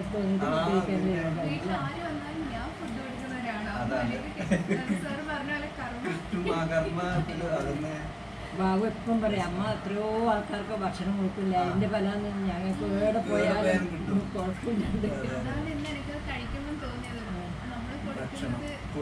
ഞാൻ ന്യൂഡൽഹിയില് 2007 പോകുന്ന സമയത്ത് ആദ്യമായിട്ട് ഹൈദരാബാദിൽ നിന്ന് താമസിക്കാൻ വേണ്ടി പ്രൈം മിനിസ്റ്ററുടെ കൂടെ ജോലി കിട്ടി പോകുമ്പോൾ എൻ്റെ ഒരു 10-40 ഫ്രണ്ട്സിന് ഞാൻ മെസ്സേജ് ചെയ്തു. ഓർക്കുന്നുണ്ട്, ഞാനിങ്ങനെ വരുന്നുണ്ട്, I'll be in Delhi for next 2 years. 17 പേര് സ്റ്റേ വിത്ത് മീ എന്ന് നമുക്ക് മെസ്സേജ് അയച്ചു. എനിക്കറിയാത്ത അതിൽ കുറേ വീടുകളൊക്കെ നോക്കി, ഫുൾ വീട്, ഫ്രിഡ്ജ്, മൈക്രോവേവ് ഓവൻ, അടുക്കളയിൽ പരിപ്പ്, അരി എല്ലാം ഉള്ള ശ്യാമള എന്ന് പറയുന്ന ഒരു മലയാളി. അവർ പറഞ്ഞു ഈ വീട് വെറുതെ താമസിച്ചു. സാറ്റർഡേ സൺഡേ ഞാനും എൻ്റെ മക്കളും കൊണ്ടുവരും. അവരിപ്പോൾ താമസിക്കുന്നത് കുറച്ച് ഗാസിയാബാദാണ്, അവിടുന്ന് ഡ്രൈവ് ചെയ്ത് വരണം. സാറ്റർഡേ സൺഡേ നിന്റെ കൂടെ നമ്മൾ താമസിക്കും. അതിനാണ് എല്ലാ അരിയലുള്ളത്. ഞങ്ങൾ വെറുതെ താമസിക്കില്ല, എന്തെങ്കിലും ഒരു വീട്. അന്ന് ആകെ 2000 രൂപ കണ്ടില്ല. അന്ന് ഡൽഹിയിൽ ഏത് വീട് എടുത്താലും 18,000 രൂപയാണ്. ഞാൻ 2000 രൂപ തരുന്നു വലിയ വീട്. ഇപ്പൊ 2000 തരുന്നത് ഞാൻ പറഞ്ഞിട്ടുള്ളൂ. മാസ വാടക അല്ല പറഞ്ഞത്, ഇപ്പൊ 2000 രൂപ തരാം, അത് മതി മാസത്തില്.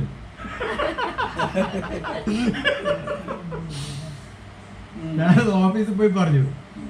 അവരൊരു ഡെപ്യൂട്ടി ഡയറക്ടർ, അന്നെന്റെ ബംഗ്ലാവ് എന്ന് പറയുന്ന ഒരു 4 വലിയ റൂമുള്ള സാധനം എനിക്ക് ആർ കെ നഗറിൽ കിട്ടും. നമ്മൾ എനിക്ക് അവിടെ നിന്ന് പോകണ്ട, നടന്നു പോകാണ്ട് ദൂരം. അങ്ങനെ ഞാൻ താമസിച്ചു. Simple and humble. അവിടെയാണ് ഈ കൊട്ടാരത്തിൽ നരേന്ദ്രന ഒരു റൂമില്, ഞാൻ ഒരു റൂമില്. ഓക്കെ, എന്നിട്ട് ഒരു ദിവസം നല്ല തമാശ ഉണ്ട്. രാവിലെ ഇരുന്നിട്ട് ഈ പഴയ ആൾക്കാർ കുത്തി ഇരുന്നിട്ട് പേപ്പർ വയ്ക്കും, നിരത്തിങ്ങനെ വിരിച്ചിട്ട് ഒരു വീഡിയോ വെച്ച് ചായ ഉണ്ടാക്കും. കാരണം എനിക്ക് എന്റെ ചായ ഉണ്ടാക്കണം, ഞാൻ ഉണ്ടാക്കിയാൽ ശരിയാവില്ല എന്നിട്ട് ഞാൻ എഴുന്നേറ്റ് കഴിഞ്ഞാൽ അപ്പം ഞാൻ ചായ ഉണ്ടാക്കിയിട്ട് വിളിക്കും. ഒരു ചായ പേപ്പർ കുറേ വായിക്കും, കാരണം പത്രക്കാരനാണ്. എല്ലാ പത്രവും വെച്ച് കൊടുക്കും, ഞാൻ എല്ലാം വായിക്കും. കൊട്ടാരത്തിൽ ബാൽക്കണിയിലായിരിക്കും. അപ്പൊ എന്റെ ജനല് കുറേ ഉപയോഗിക്കാണ്ട് ഒരു റൂമുണ്ടായി. അപ്പൊ അതിന്റെ ജനല് ഞാനിങ്ങനെ തുറന്ന്, എയർ കണ്ടീഷൻ ഉണ്ടല്ലോ, എയർ കണ്ടീഷന്റെ മുകളില് അണ്ണാർക്കണ്ണനും പ്രാവും എല്ലാം കൂട് കൂട്ടിയിട്ടുണ്ട്. അത് കൊട്ടാരത്തിൽ നിങ്ങൾ ചെയ്യുന്ന സമയത്ത് ഇവിടെ എന്തെങ്കിലും ചെടിയൊക്കെ വെച്ച് നമുക്ക് ആക്കാം. നമ്മൾ ചെറിയ ചെടികൾ, ഈ ചീരയൊക്കെ ഉണ്ടാവും, അങ്ങനെ ആക്കിയിട്ട് ചെറിയ ഇലയുള്ള ചീരയൊക്കെ ഉണ്ടാക്കുന്നത് അയാൾ അതിലുണ്ടായി. അപ്പൊ അത് എല്ലാ ദിവസവും അണ്ണാർക്കണ്ണം വന്നത് കഴിക്കും. ഒന്ന് തിന്നോട്ടെ, കുറച്ച് നമുക്കും കുറച്ച് അണ്ണാർക്കണ്ണം തളിരാകുമ്പോഴേ അത് കഴിക്കും. ഒരു ദിവസം ചെയ്യാണെന്ന് ചോദിച്ചാൽ അത് ഫുൾ കട്ട് ചെയ്തു, എന്നിട്ട് നല്ല സാമ്പാർ ഉണ്ടാക്കി. അപ്പൊ ഞാൻ ഉച്ചക്ക് ഓഫീസിൽ നിന്ന് വന്നിട്ട് ടി വി ഉള്ളത് ആ ബാൽക്കണിയിൽ നിന്ന് എൻ്റെ റൂം കവർ ചെയ്ത് ഹാള് വന്ന് നരേന്ദ്രന്റെ റൂമിലാണ് ടി വി വെച്ചത്. അപ്പൊ ഞാൻ അവിടെ ഇങ്ങനെ വരണം, ഏകദേശം ഇവിടുന്ന് ഇങ്ങനെ അകത്ത് പോയി അപ്പുറത്ത് പോയി മറ്റേ അകത്ത് പോകുന്ന അത്രയും പോകാം. ഞാൻ പരിപ്പും അയാൾ പരിപ്പ് ഇതെല്ലാം കൂട്ടിയിട്ട് നല്ല ബെസ്റ്റ് ആയിട്ടാണ് വെച്ചത്. ഇലയിൽ കൂട്ടിയിട്ടുള്ള നല്ല പച്ച എടുക്കുന്നുണ്ട്, മഞ്ഞ എടുക്കുന്നുണ്ട്, കുറെ ചോറിലിട്ടിട്ട് എങ്ങനെ ഇരുന്നിട്ട് ടി വി. അന്നെന്തോ മമ്മൂട്ടി ഇസ്ത്രിക്കാരനായിട്ടുള്ളൊരു കഥയുണ്ട്. ആ സിനിമ ഞാൻ കാണും. ആ സീനൊക്കെ എനിക്ക് ശരിക്കും കണ്ടോണ്ടിരിക്കുന്നു. ഈ അണ്ണാർക്കണ്ണൻ അവിടുന്ന് ഓടി വന്ന് എൻ്റെ മേത്തെ കൂടി കയറി എൻ്റെ പ്ലേറ്റ് തട്ടിയിട്ട് എൻ്റെ മൂക്കോട് കൊത്തും പൊട്ടി ഒരു അറ്റണം. മനസ്സിലായി? അതിന്റെ സാധനം നമ്മൾ കട്ടെടുക്കാൻ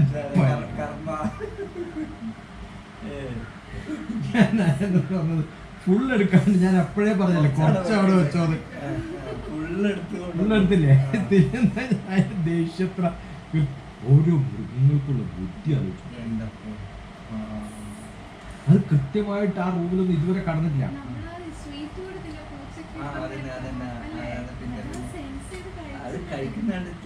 അതുകൊണ്ട് ഞാൻ പറയാറില്ല, എല്ലാ മൃഗങ്ങളിലും എല്ലാ ചെടികളും.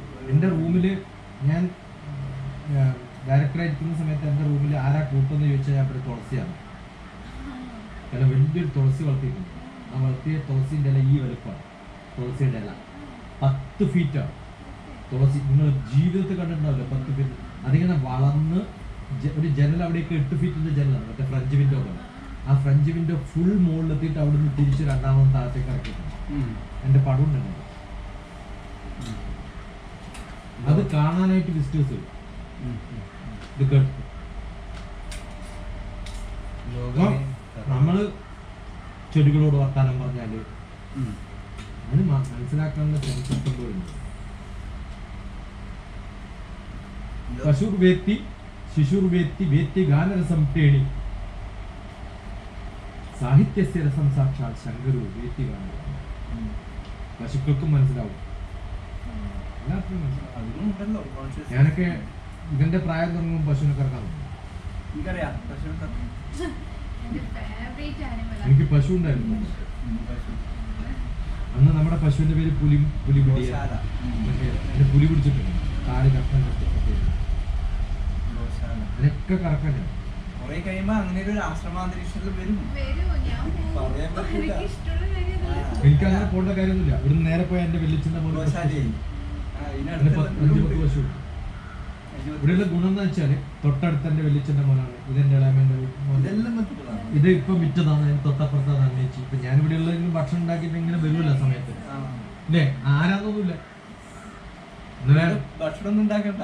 ഞാൻ നിന്നെ ക്ഷണിച്ചൊന്നുമല്ലല്ലോ. ഞാൻ ക്ഷണിച്ചു കൊണ്ടുപോയ നാരനെ കൂട്ടി ക്ഷണിച്ചു നിങ്ങൾ ഭക്ഷണം കഴിക്കണം ആലോചിച്ചു. ഞാൻ സംസാരിച്ചോണ്ടിരിക്കുമ്പോ ആരാണെന്ന് ചോദിച്ചു. അതാണ് ഞാൻ വിളിച്ചത്.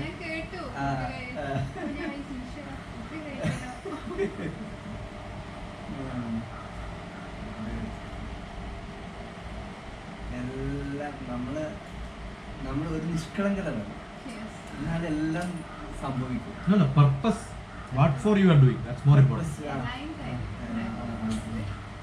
ഞാൻ എന്റെ കച്ചവടം നടത്താനാണ് ഇവിടെ വരുന്നുണ്ടെങ്കിൽ നിങ്ങൾ ആരും ഇങ്ങനെ വന്നിരിക്കില്ല ഉറപ്പാ. നിങ്ങൾ കച്ചവടം ബിസിനസ്സും പറഞ്ഞിട്ട് പോകും. ഇത് ലോകമംഗളത്തിനായിട്ട് ഇതും ശരീരം പരോപകാരാർത്ഥം ഇതും ശരീരം.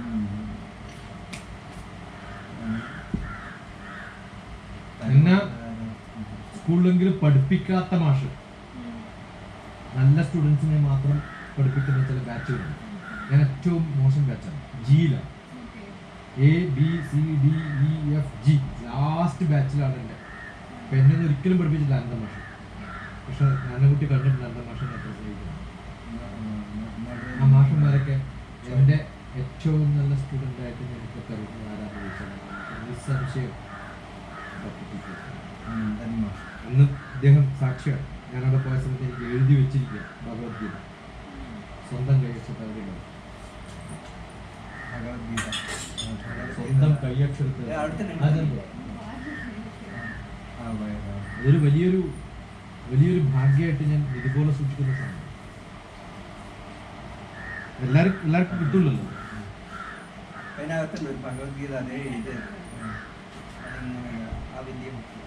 അതെന്താ കാരണം? അതിന് പ്രചോദനം കൊടുത്തത് എന്താ അറിയോ? ഇതിന് പ്രചോദനം കൊടുത്തത് എൻ്റെ ഗുരു ബ്രഹ്മശ്രീ KPC ഇല്ലേ, അദ്ദേഹത്തിന്റെ അടുത്ത സുഹൃത്തുണ്ട് NN മേനോൻ. ആ NN മേനോൻ എൻ്റെ കൂടെ ഹൈദരാബാദിൽ വന്ന് 4-5 ദിവസമൊക്കെ താമസിച്ചിട്ടുണ്ട്. ചിന്മയ സ്വാമികളുടെ അടുത്ത ശിഷ്യനായിരുന്നു NN മേനോൻ. ആ NN മേനോൻ എല്ലാ ദിവസവും ഗുഡ് മോർണിംഗ് ഗുഡ് നൈറ്റ് പഠിക്കുന്നു. വേറെ ഒന്നൊന്നുമില്ല. പക്ഷെ പണ്ട് എനിക്ക് ചെയ്തിരുന്നത് ഇടയ്ക്കിടയ്ക്ക് ഒരു ശ്ലോകം എടുത്തായിരുന്നു. ഭഗവത്ഗീതയിലെ ഒരു ശ്ലോകം എടുത്ത് അത് മലയാളത്തിൽ ഇനിക്കുട്ടൻ നമ്പരാൻ്റെ ട്രാൻസ്ലേഷൻ എനിക്ക് അയച്ചു തന്ന സമയത്ത് ഞാൻ എന്ത് ചെയ്യുന്നു വെച്ചാൽ അതൊക്കെ ആഡ് ചെയ്ത് അത് യൂട്യൂബിൽ മനസ്സിലായോ? അത് യൂട്യൂബിൽ ഇടാൻ തുടങ്ങിയ സമയത്ത്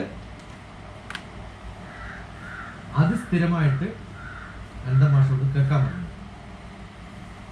അങ്ങനെയാണ് മലയാളത്തിൽ ഭഗവത്ഗീതയോട് നമുക്കെല്ലാം അറിയാത്തോണ്ടല്ല, പക്ഷെ ഈ ഓരോന്നും നമ്മളെ റിമൈൻഡ് ചെയ്യണം. ആ റിമൈൻഡറായിട്ട് വന്നതാണ് ഈ NN മേനോന്റെ ഭഗവത്ഗീത. എല്ലാ ദിവസവും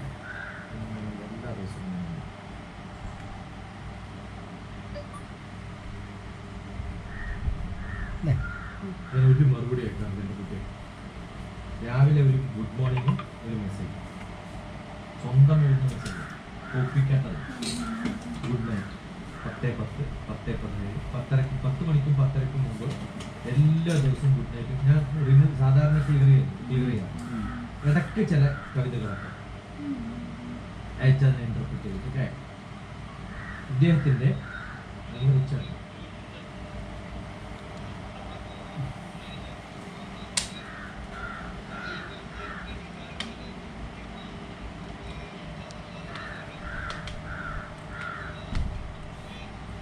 അങ്ങനെ സ്പെഷ്യലായിട്ട് വല്ലതും അയച്ചാൽ ഞാൻ ഒരു നമസ്തേ എഴുതട്ടെ. അപ്പൊ അദ്ദേഹത്തിന്റെ എൻ്റെ യൂട്യൂബിൽ ഞാൻ എന്താ മാഷോട് കേൾക്കാൻ പറഞ്ഞു. അപ്പൊ അദ്ദേഹം പറഞ്ഞു ഇങ്ങനെ എൻ്റെ പ്രഭാഷണം കേൾക്കും, എല്ലാ പ്രഭാഷണവും കേൾക്കും എൻ്റെ മാഷ്.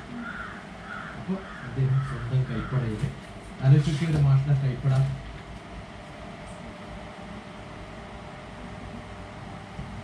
പഴയ ഡയറി ആരോ കൊടുത്ത സാധനം, അതിൽ ഒരു ഭാഗത്ത് സംസ്കൃതവും മറ്റേ ഭാഗത്ത് മലയാളവും, അങ്ങനെ ഫുൾ ഭഗവത്ഗീത പകർത്തി എനിക്ക് തരാനായിട്ട് ഞാൻ ചെയ്തു എന്ന് പറഞ്ഞ് എനിക്ക് തരാണ്. പിന്നെ ചെയ്യേണ്ട കുട്ടി ഇങ്ങനെ ഭാഷ അല്ലേ? ഇങ്ങനെ കുറേ ആൾക്കാരാണ് നമ്മുടെ സുഹൃതം. മനസ്സിലായോ?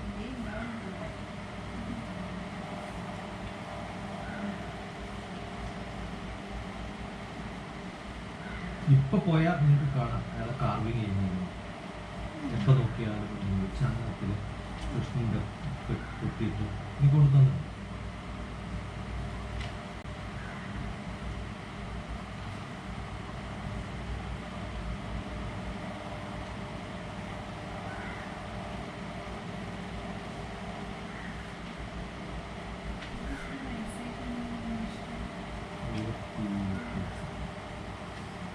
ഇവിടെ ക്ലാസ് എടുക്കാൻ പോകും. എൻ്റെ ക്യാമ്പുകളിൽ ഒരു ദിവസത്തെ ക്ലാസ് അനന്തൻ മാസ്റ്ററാണ്. അപ്പോൾ അനന്തൻ മാസ്റ്റർ ഡോക്ടർ TPS എന്നാണ് അതൊക്കെ കാണുന്നത്.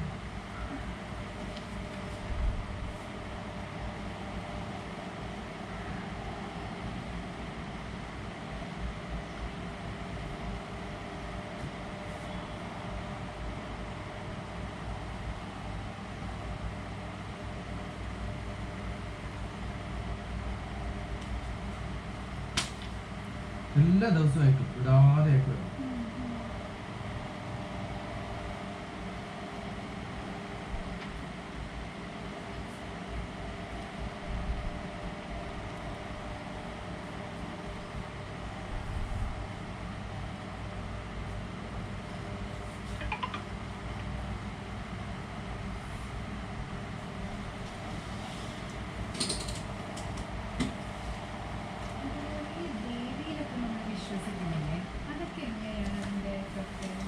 ഡോക്ടർ TPS ദേവി എന്ന് വെച്ചു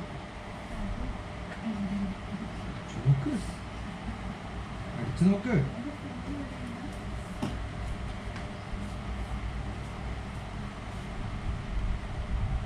എൻ്റെ ഒരു ബുക്കുണ്ട് ദശമഹാവിദ്യ.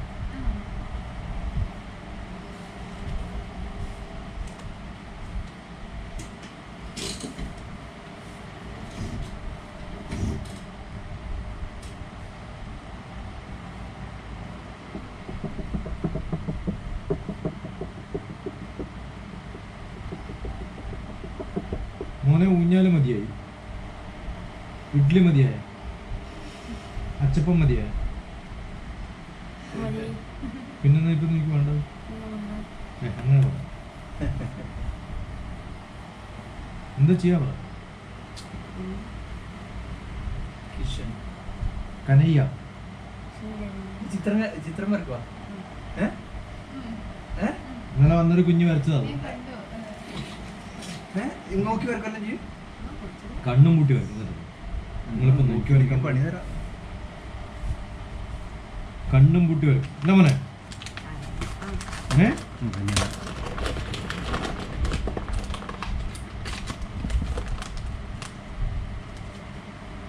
കുട്ടിയാ വലിയ പ്രഭാഷണം യൂട്യൂബിലാണ് പ്രഭാഷണം.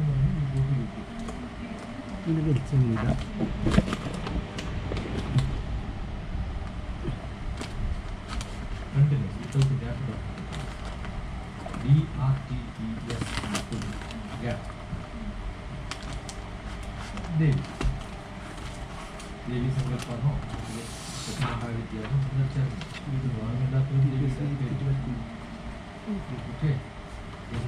പെൻസിലെ പെന്ന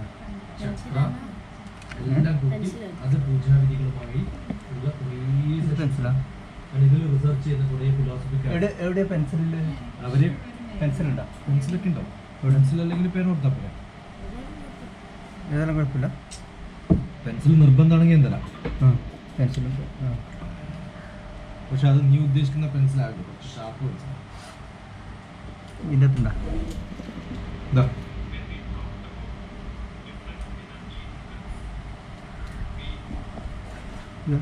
ഇതും പെൻസിലാണ് ഇതല്ലേ അറിയാതെ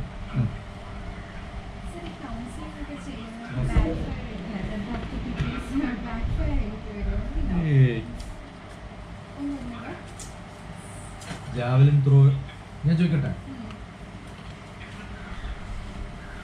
ഞാനും തന്ത്രവിദ്യാപീഠം ഡയറക്ടറായിട്ടുള്ള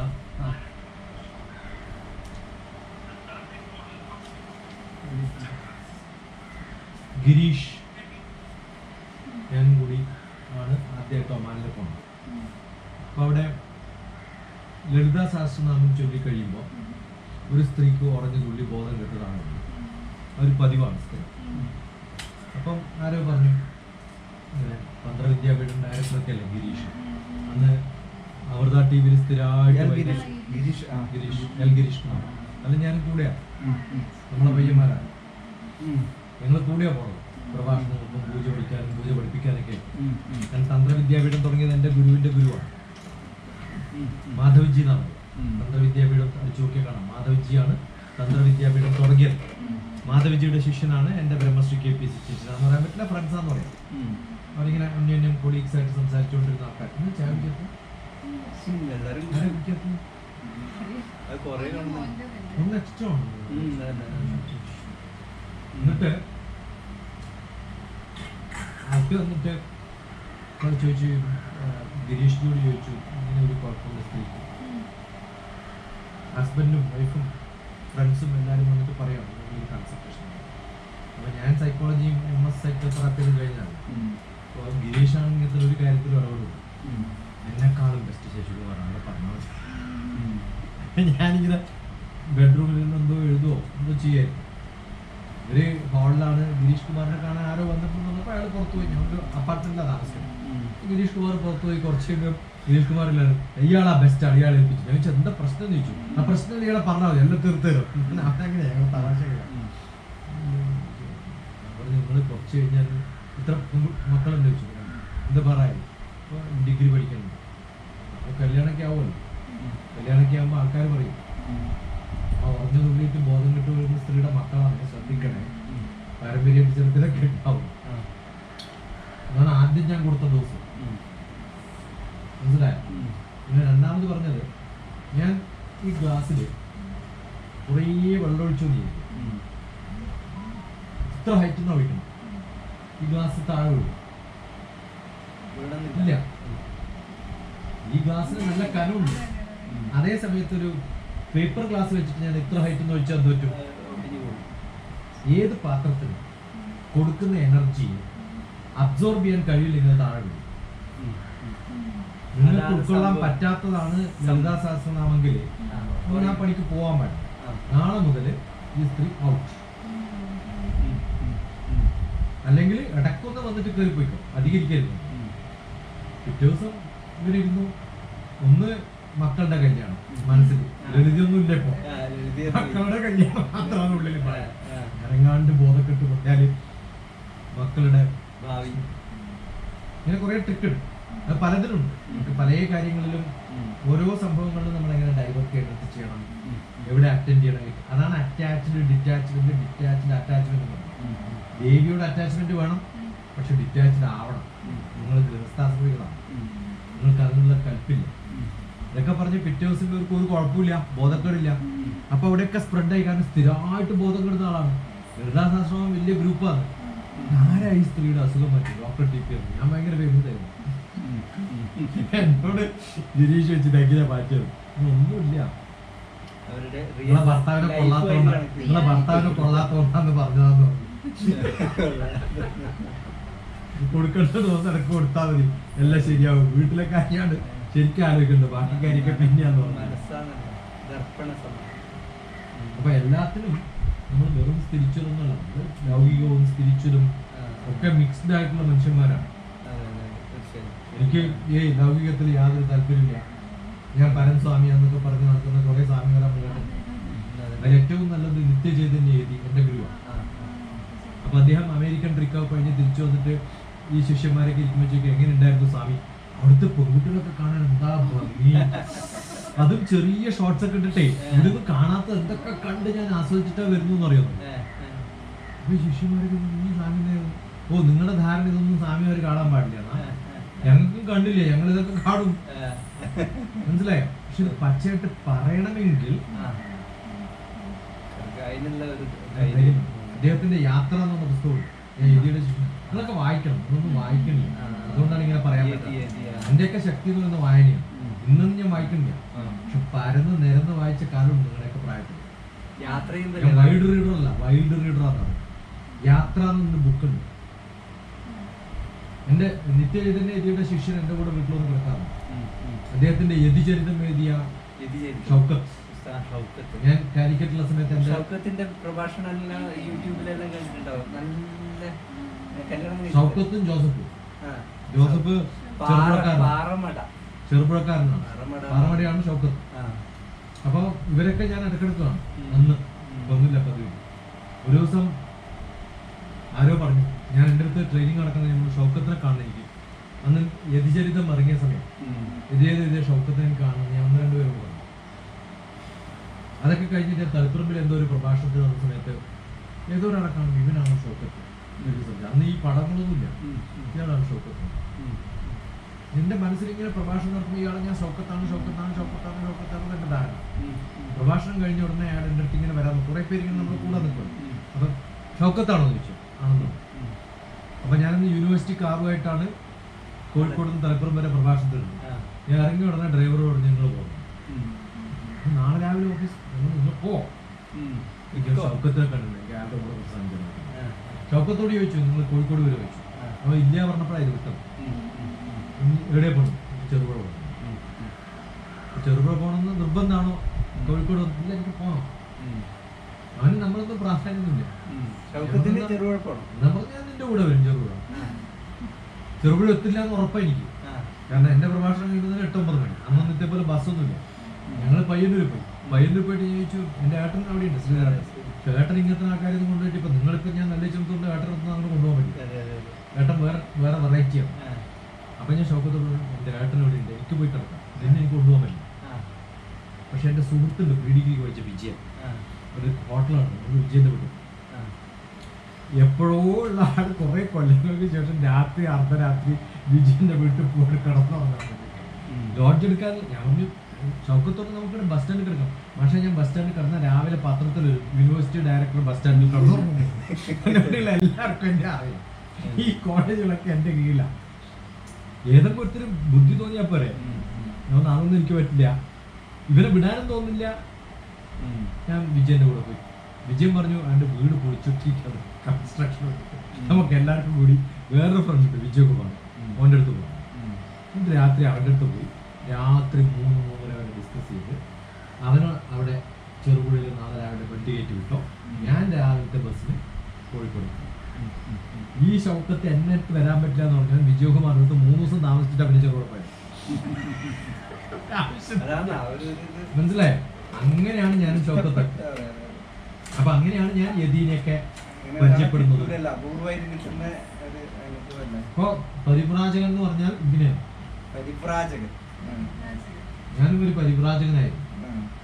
ഇയാളുടെ കൂടെ പോകണം തോന്നി കഴിഞ്ഞാൽ പിന്നെ എന്നെ പിടിച്ചോന്ന് കിട്ടൂല, കൂടെ അങ്ങോട്ട് പോകും. സ്വതന്ത്രം.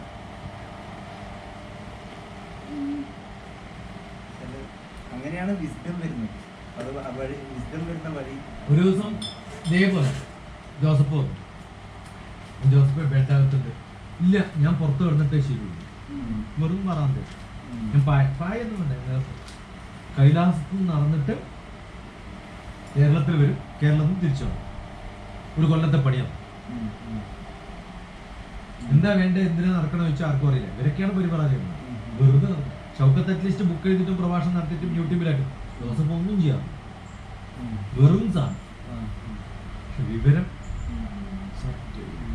ഇവരൊക്കെ എൻ്റെ അന്തേവാസികളായിട്ടും എൻ്റെ കൂടെയായിട്ടും അറ്റ്ലീസ്റ്റ് തൊട്ടിട്ടും കിടന്നിട്ടും ഇരുന്നിട്ടും കാപ്പി കുടിച്ചിട്ടും ഒക്കെ സമയം ചെലവഴിച്ചതാണ് നമ്മുടെ പുണ്യം എന്ന് പറയുന്നത്. കുഞ്ഞുണ്ണി മാഷ്, അവിടെയൊക്കെ MN വിജയൻ. ഒരു പ്രാവശ്യം എന്തോ പറഞ്ഞ മോൻ വിളിക്കാണ് പൂനെന്ന്, അച്ഛാ എൻ്റെ മുമ്പിൽ ഒരു കുട്ടി ഇരിക്കുന്നുണ്ട്, എന്തോ ആകെ വിഷമത്തിലാണ്, പിന്നെ MN വിജയൻ്റെ കൊച്ചു മോളാന്ന് എന്തോ പറയണ്ടായിരുന്നു. അച്ഛൻ്റെ ഫ്രണ്ടല്ലേ MN വിജയൻ. അപ്പം ചോദിക്കാം, അപ്പോൾ ഇവർ പരിചയപ്പെട്ടതാണല്ലോ, ആരാന്നൊക്കെ പറഞ്ഞ് പരിചയപ്പെട്ടു. അപ്പോൾ അവൾക്ക് ആകെ വിഷമമാണ്. നമ്മൾ പറയുന്നത് എൻ്റെ മകനെ ഇത് പ്രൊഫസർ MN വിജയൻ, അനിൽകുമാറിന്റെ അച്ഛൻ. MN വിജയനൊക്കെ ആയിട്ടുള്ള കോണ്ടാക്ട്, അയ്യപ്പ പഠിക്കല്, വിഷ്ണുനാരായണൻ. നിങ്ങൾ കേട്ടില്ല, ഫോണിൽ വിളിച്ച് നമുക്ക് സംസാരിക്കാൻ കഴിയുന്നുണ്ടാവും. ഇന്നലെ ഞാൻ പറഞ്ഞു ഭയം വിട്ടാൽ ജയം കിട്ടും എന്ന്. ആ വരിയില്ലേ, അത് വിഷ്ണുനാരായണൻ നമ്പൂരി എനിക്കാണ് ഓട്ടോഗ്രാഫാണ്. അത് ഇന്നലെ പറഞ്ഞപ്പോൾ അത് അതിൻ്റെ ഇതില് ഒരു സംഭാഷണം ഞാൻ കേൾപ്പിച്ചു തന്നു. എന്താ ചിന്തിക്കാറ്. ആ വോയിസ് എന്തൊരു സ്വീറ്റാന്നറിയാം വിഷ്ണുനാരായണൻ നമ്പൂരി. ആ ഒരു വിനയം. ഞാൻ 10 ദിവസം തിരുവല്ലയിൽ പോയിട്ട് Mar Athanasius college for advance studies videography പഠിപ്പിച്ചു. എങ്ങനെ ഫിലിം ഉണ്ടാക്കണം, എഡ്യൂക്കേഷന് വേണ്ടിയിട്ടുള്ള ഫിലിംസ് ഉണ്ടാക്കണം, മൾട്ടിമീഡിയ പഠിപ്പിച്ച സമയത്ത് അവിടെ പുഷ്പഗിരി മെഡിക്കൽ കോളേജിലാണ് താമസിക്കുകയൊക്കെ ചെയ്തു.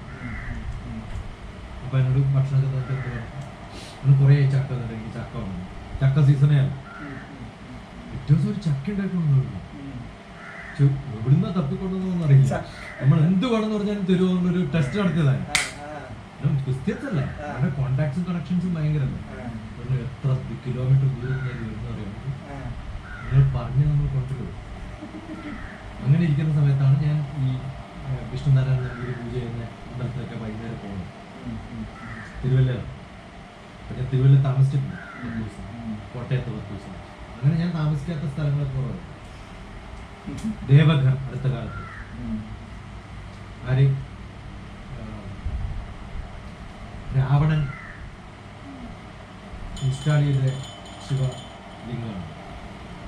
12 ജ്യോതിർലിംഗങ്ങളിലൊന്നാണ് ദേവഘർ. അവിടെ പോയി, കാശി പോയി, ഓരോ സ്ഥലത്ത്. ഇതൊന്നും നമ്മളെ എൻ്റെ പൈസ ചിലവാക്കിയിട്ട് ഞാൻ പോകുന്നതല്ല. അവിടെ എത്തിപ്പെടും. അവിടെ ആരെങ്കിലൊക്കെ നമ്മളെ കൊണ്ടുപോകും, മണ്ഡപത്തിൽ കയറ്റിയിരിക്കും, സ്പെഷ്യലായിട്ട് പൂജ ചെയ്യും. സുഹൃതം ലൈഫ് എന്ന് പറഞ്ഞാൽ ഇങ്ങനെ ഒരു 5 പൈസ ചിലവില്ല. ഇവിടെ നിന്നും എന്നെ കൊണ്ടുപോകുന്നത് വേറെ ഒന്നുമല്ല, ഇങ്ങനെയുള്ള ഒരുപാട് അനുഭവങ്ങളാണ്. കൈലാസത്തിൽ പോകുന്നു,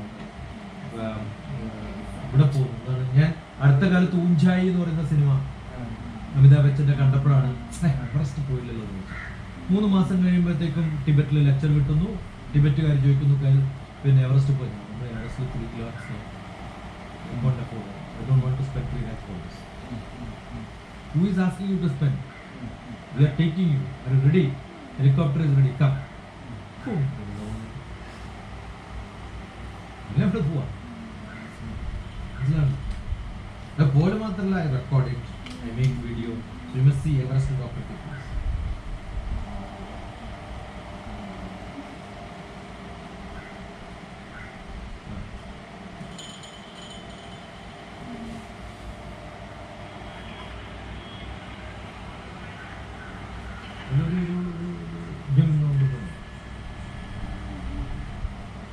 ഇതെല്ലാം ഡോക്യുമെന്റ് ചെയ്ത് വെച്ച കാലം മുന്നേയുള്ള സംഭവം.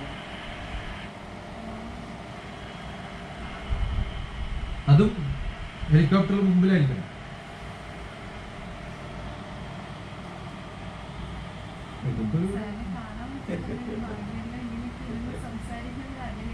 ഇനിയും മുന്നോട്ട് ഒരുപാട് ടൈം.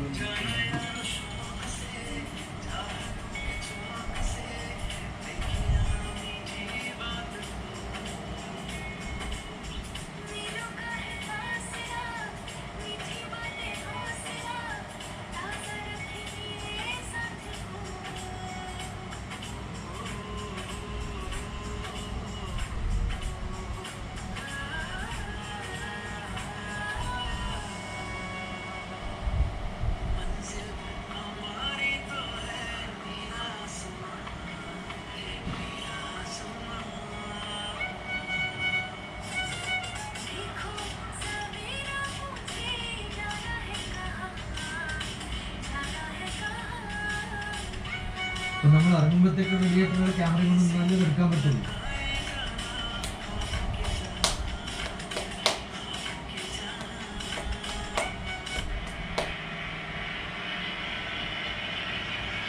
അപ്പൊ എന്റെ മാപ്പ് ഉണ്ടാക്കി, എന്റെ പണിയ മാപ്പിങ്ങാണ്, മനസ്സിലായോ? അത് അങ്ങനെ ഓരോ സംഭവവും നമ്മൾ റെക്കോർഡ് ചെയ്യുമ്പോഴാണ് നമുക്ക് oh yes documentation is must. നിങ്ങൾ സ്കൂളിൽ ഓരോ കാര്യങ്ങളും ചെയ്യുമ്പോൾ you must document. You must take a video, send it, look at it, show that. Chandrasekhar Azad Prayagraj അവിടെ പോകുമ്പോൾ അല്ലെങ്കിൽ മറന്നു. അപ്പൊ അതുമായിട്ട് ബന്ധപ്പെട്ടുള്ളൊരു പാട്ട് അതിനകത്ത് മിക്സ് ചെയ്യും.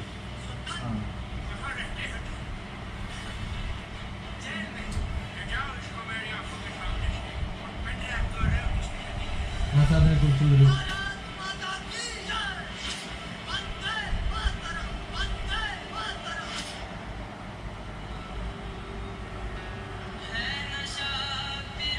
അദ്ദേഹത്തിന്റെ പേരിലുള്ള അലഹബാദിലെ പാർക്കാണ് ആസാദ് പാർക്ക്. ഓരോ സ്ഥലത്ത് പോകുമ്പോഴും you must relate to that place, study about Ganga aarti. അപ്പൊ അവിടെ പോകുന്ന സമയത്ത് ആ ഒരു കൺസെപ്റ്റ് നമ്മുടെ കയ്യിൽ ഉണ്ടാവും.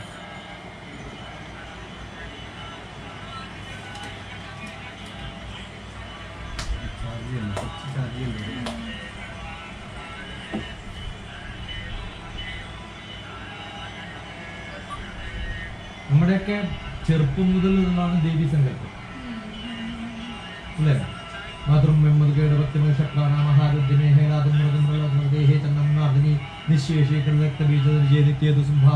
ദേവി ഭാഗവതത്തിന്റെ ധ്യാന ശ്ലോകമാണ്.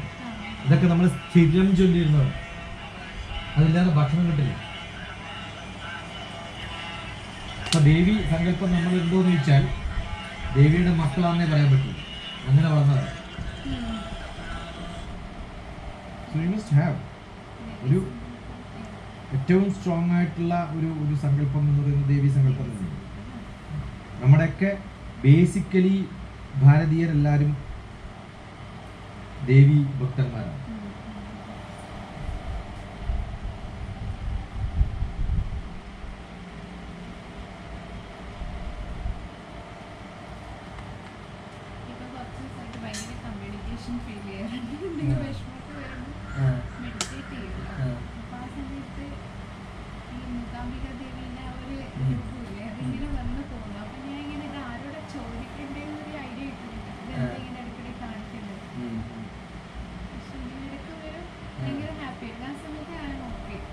മൂഡിങ്ങനെ മാറിക്കൊണ്ടേയിരിക്കില്ല.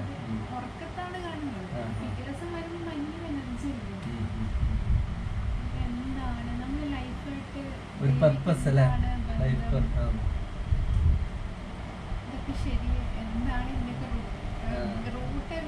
Root creates fruit.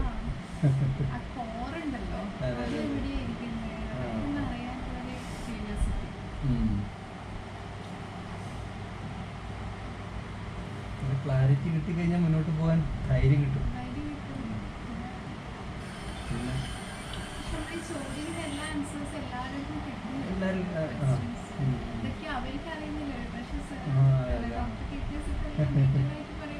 അതെ നമ്മളെല്ലാവരോടും എല്ലാം ചോദിക്കുന്നില്ല കേട്ടോ. അവരുടെ ചോദ്യങ്ങൾ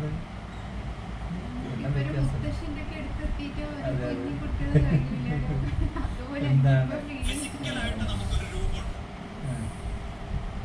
ശരീരം ഭസ്മാന്തരിച്ച് അങ്ങനെ ചത്തതിനൊപ്പമേ ജീവിച്ചിരിക്കലും എന്ന് പറയുന്ന കുറെ ആൾക്കാരുണ്ട്. ഇന്നത്തെ മാതൃഭൂമി പേപ്പർ നോക്കിയ ഒരു പേജിൽ ഫുൾ മരിച്ച ആൾക്കാരുടെ പടങ്ങളാണ്. രാവിലെ എഴുന്നേറ്റ് എല്ലാ വയസ്സന്മാരും കേരളത്തിൽ നോക്കും. പിന്നെ ഞാൻ ചത്തില്ലല്ലോ സമാധാനം. പിന്നെ ചത്ത പടം വരുമല്ലോ. ജീവിച്ചിരിക്കുമ്പോൾ പടം വരാനുള്ള ഒരു കാര്യം ചെയ്തിട്ടില്ല. അതുകൊണ്ട് എന്താ കാര്യം? ജീവിച്ചിരിക്കുമ്പോൾ പടം വരാനുള്ള ഒന്നും ചെയ്തിട്ടില്ല. എന്നെ കൊണ്ട് എന്തെങ്കിലും ഉപകാരമുള്ള എന്തെങ്കിലും കാര്യങ്ങൾ പറഞ്ഞാല് ഞാൻ മനുഷ്യനാവും. അല്ലെങ്കിൽ മനുഷ്യരൂപേണ മനുഷ്യരൂപത്തിൽ പോകുന്ന ഒരു മൃഗമായിട്ട് നമ്മൾ ചുരുങ്ങി പോകും. ഹിന്ദു മഹാസമ്മേളനത്തിലെ പ്രഭാഷണം അങ്ങനെ ആവാതിരിക്കണമെങ്കിൽ നമുക്ക് ഫസ്റ്റ് അന്നപ്രാശന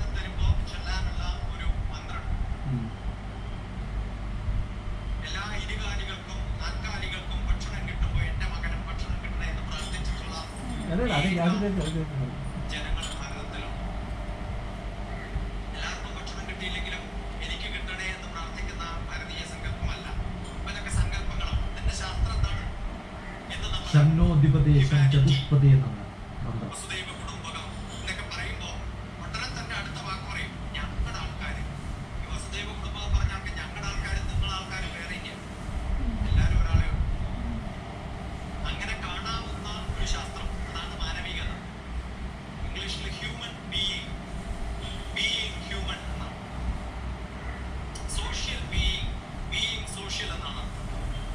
അപ്പൊ നമുക്ക് എങ്ങനെ ബാക്കിയുള്ളവരുടെ ഗുണങ്ങൾക്ക് വേണ്ടി ലോക സമസ്ത സുഖിനോ ഭവന്തു എന്ന് വളരെ കൃത്യമായിട്ട് അറിയണം. ആ തത്വത്തിൽ ഉറച്ചിരിക്കുന്ന ഒരു സങ്കല്പം. അതെനിക്ക് തോന്നുന്നു ശാസ്താവിനെ പോലെ വേറെ ആർക്കും പറഞ്ഞു കൊടുക്കാൻ പറ്റില്ല ഈ ലോകം. ഞാനത് വിശകലനം ചെയ്ത് വിശദീകരിക്കേണ്ട കാര്യമൊന്നുമില്ല. ഞാൻ വരുന്നത് കണ്ണൂരിൽ നിന്നാണ്. എൻ്റെ തറവാട് കണ്ണൂരാണ്. താമസിക്കുന്നത് കുറച്ചു കാലം ഇരിങ്ങാലക്കുടയിൽ ആണ്. എൻ്റെ വൈഫിൻ്റെ വീട് അവിടെയാണ്. വന്നിറങ്ങാനും പോകാനും കൊച്ചി എയർപോർട്ടിലുള്ള നിങ്ങളാണ് കുറച്ചുകൂടി അയ്യപ്പനും ശബരിയും ഒക്കെ ആയിട്ട് അടുത്ത ബന്ധമുണ്ട്. നേരത്തെ പറഞ്ഞ സമയത്ത് 5 തരം എലമെന്റ്സ്, ബേസിക് ആയിട്ടുള്ള ഭൂമി, അതിന് മുകളിൽ വെള്ളം, അതിന് മുമ്പിൽ വായു, അതിന് മുകളിൽ തീ, അതിന് മുകളിൽ ആകാശം. വളരെ കൃത്യമാണ്. ഭൂമി ഉണ്ടെങ്കിൽ വെള്ളം നിൽക്കുള്ളൂ. അതുകൊണ്ടാക്രമത്ത് പറയുന്നത് ഭൂമി. ഇതാണ് മുദ്രകൾ. ഭൂമി പൂജ ചെയ്യുന്ന സമയത്ത് ഭൂമി എന്ന് പറയുമ്പോൾ ഈ കയ്യത്തും ഈ വരലത്തും.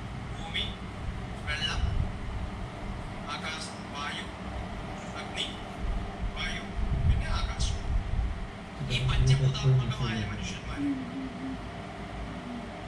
ഇതൊക്കെ അടുത്ത നമ്മൾ സുഹൃത്തുക്കൾ. പ്രായം കൂടുമ്പോൾ ഓരോ തരത്തിലുള്ള അസുഖങ്ങളും ആയുർവേദ അറിയാം. ഫാമിലിയിലാണ് ഞാൻ അത് തുടങ്ങുന്ന ദിവസം അദ്ദേഹം വരുന്ന സമയത്ത് ഞങ്ങൾ അപ്പൊ നമ്മള് കൂടെ ഓരോ രോഗികളെ കണ്ട അസുഖം പറയും. ഞാനന്ന് എനിക്ക് ആലക്കോട് പ്രഭാഷണം ഉണ്ടായി. രോഗം പറയാൻ ബുദ്ധിമുട്ടല്ല, അസുഖം പറയും. രണ്ടും വ്യത്യാസം. രോഗം ഉള്ളിലുള്ളതാണ്, പുറത്ത് കാണിക്കുന്നതാണ് അസുഖം. എല്ലാവർക്കും അസുഖമാണ്. ഞാനിപ്പോ വരുന്ന സമയത്ത് ട്രെയിനിൽ എൻ്റെ അടുത്തിരുന്നത് കൊടുങ്ങല്ലൂർ കോവിലകത്തിൽ പെട്ടിട്ടുള്ള ഒരു ഡോക്ടറാണ്. അയാളുടെ മാസ്റ്റേഴ്സ് കഴിഞ്ഞ് 3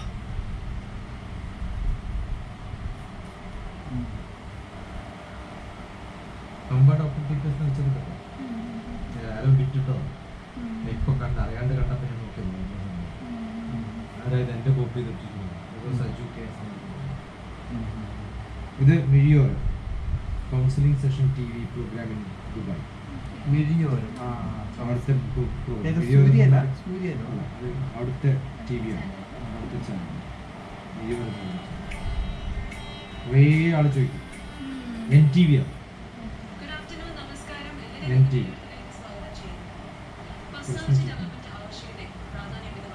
കുറേ ഉണ്ടാവും. Part number 1 Mizhiyoram doctor T P S.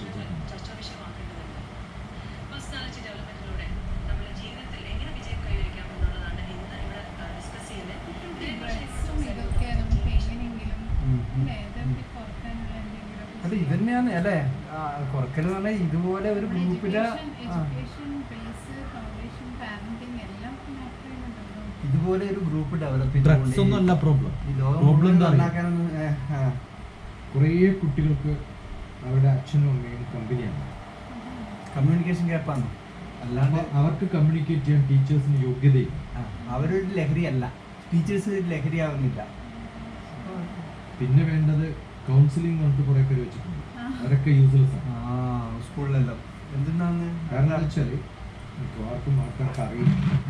Counselling എന്നുള്ള പേരും MA ചെയ്തുകൊണ്ടോ ഡിപ്ലോമ ചെയ്തുകൊണ്ടോ അതൊന്നല്ല. അവരുടെ ഡെപ്തിലൊന്നും മനസ്സിലാക്കുകയോ ഒന്നും ചെയ്തിട്ടില്ല. എൻ്റെ അടുത്ത് വരുന്ന കുട്ടികൾ ഇപ്പം ഒരു അച്ഛനും അമ്മയും ഒരു കുഞ്ഞിനെ ഇപ്പം മോൻ്റെ പ്രായമുള്ള ഒരാളെ കുഞ്ഞിന് ഭയങ്കര ഹൈപ്പർ ആക്റ്റീവാണ്. ഒരു മെഡിസിനും വേണ്ട, നിങ്ങളുടെ ജാതകം നോക്കിയാൽ പറയും. നിങ്ങൾ ഉണ്ടാക്കിയ സമയം നല്ലതെങ്കിൽ ഞാൻ എന്ത് ചെയ്യണം?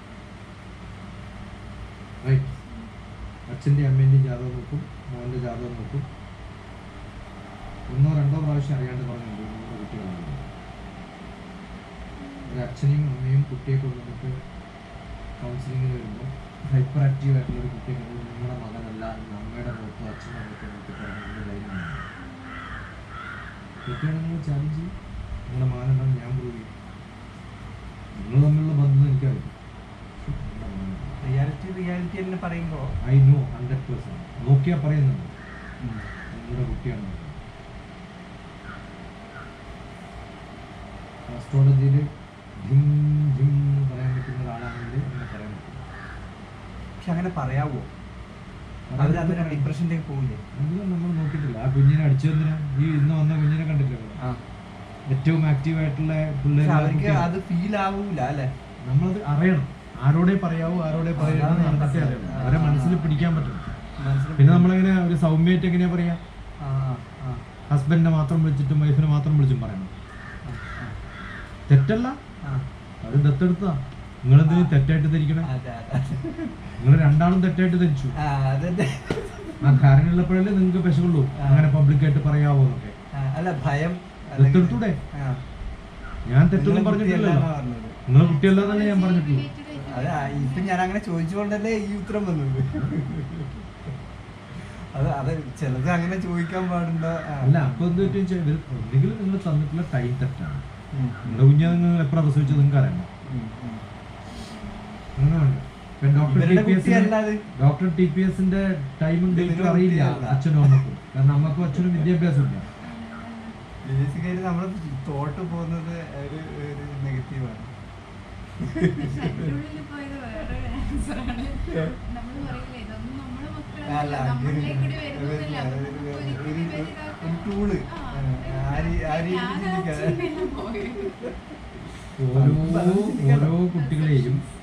ഓരോ കുട്ടികളുടെയും ഭക്ഷണശീലം ഇതൊക്കെയാണ് ക്യാരക്ടർ ബിൽഡിങ്. മനസ്സിലായി? ആ അവരുടെ കൾച്ചർ, അവരുമായിട്ടുള്ള ഇടപെടൽ, നമ്മളവർക്ക് കൊടുക്കുന്ന സിറ്റുവേഷൻസ്, കഥകൾ, സമയം, ഇതൊക്കെ കൂടിച്ചേരുമ്പോഴാണ്.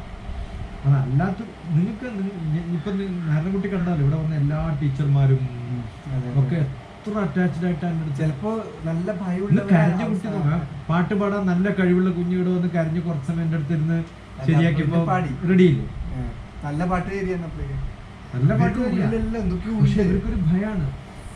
ഭയം വിട്ടാ അത് കഴിഞ്ഞ് മറ്റേ കുട്ടിയൊക്കെ ആദ്യം വന്ന സമയത്ത് ഒരു സ്കൂൾ പഠിച്ച നല്ല വഴക്ക് പറഞ്ഞ് പിടിച്ച് പുറത്താക്കി കരഞ്ഞ് വിളിച്ചു പോയി. പിറ്റേ ദിവസം ഞാൻ വരില്ല എന്നൊക്കെ പറഞ്ഞു. എൻ്റെ അമ്മ പറഞ്ഞു, അമ്മേനെ ഇന്ന് ഞാൻ ജ്ഞാനത്തിൽ അപ്പോയിന്റ് ചെയ്ത് ഞാൻ 25% എക്സ്ട്രാ, അത്ര ശമ്പളം പോലും ഞാൻ ചെയ്യില്ല.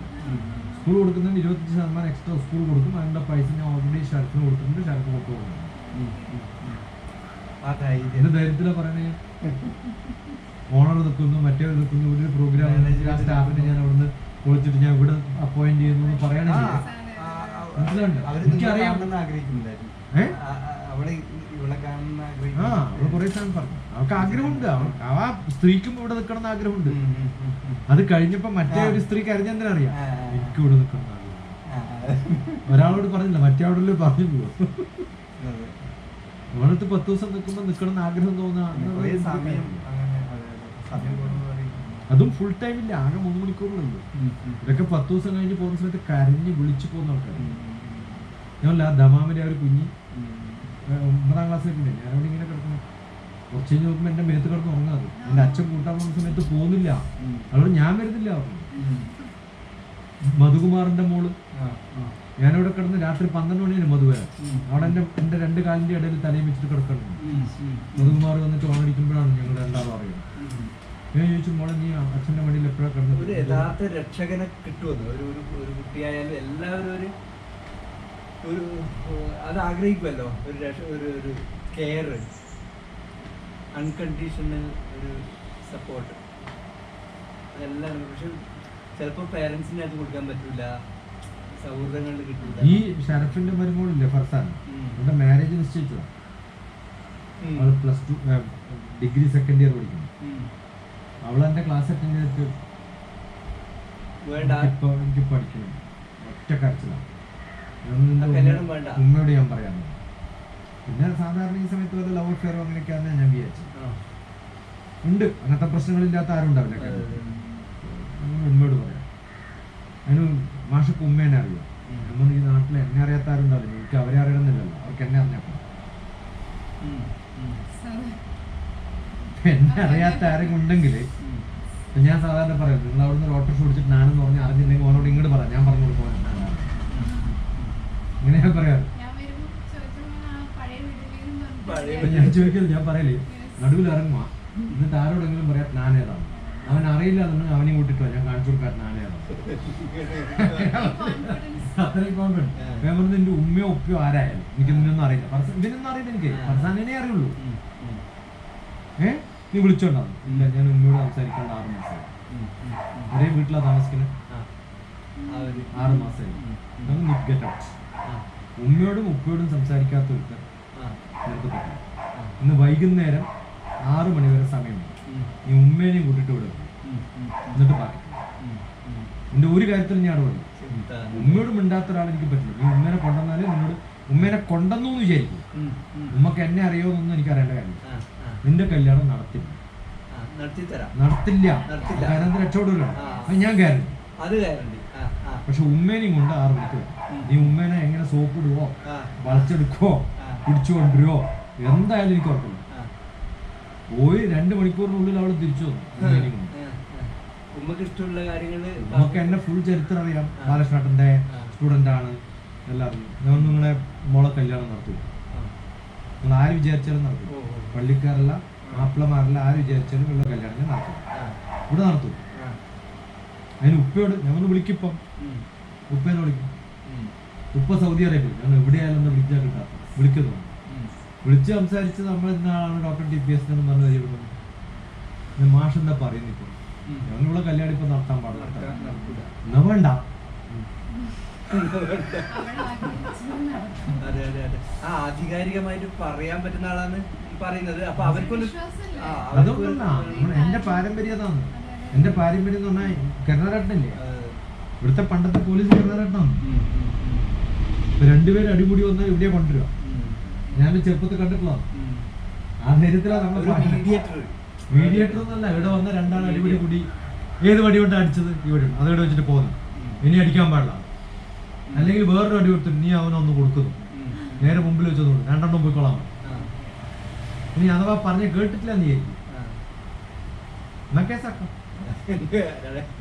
എന്നാ കേസാക്കാം. ഒരു പോലീസും വന്നാല് അവരെ വിട്ട് പോലെ ഇവിടെ വരും. ആദ്യം ഇവിടെ വരും, ഇവിടെ വന്നിട്ട് എല്ലാരെയും വിളിപ്പിക്കും. എന്നിട്ട് നമ്പ്യാർ എന്നാ പറയുന്നത്, എന്നിട്ട് ഏട്ടൻ പറയുന്നതാണ് പണിഷ്മെന്റ്. അപ്പൊ അത് ഞാൻ അവരെ വിളിപ്പിച്ച് തരണോ അല്ല ഞാനിപ്പോ തീർത്ത് തരണോ, അതെല്ലാവർക്കും അറിയാം. ഇതെല്ലാം ഞാൻ ഇത്രയും ഇപ്പൊ കണ്ടിട്ടുള്ളതല്ല. അതാണല്ലോ 7 വയസ്സ് വരെയുള്ള കുട്ടികളുടെ ആ അപ്പൊ ആ ധൈര്യം നമുക്ക് നല്ലോണം ഉണ്ട്. ഒപ്പിയെടുക്കൂലേ, ആ ധൈര്യം ഉള്ളതുകൊണ്ടല്ലേ നീന്തറിയാത്തൊരുത്തനെ വെള്ളത്തിൽ കൊണ്ടിടാൻ പറയുന്നത്.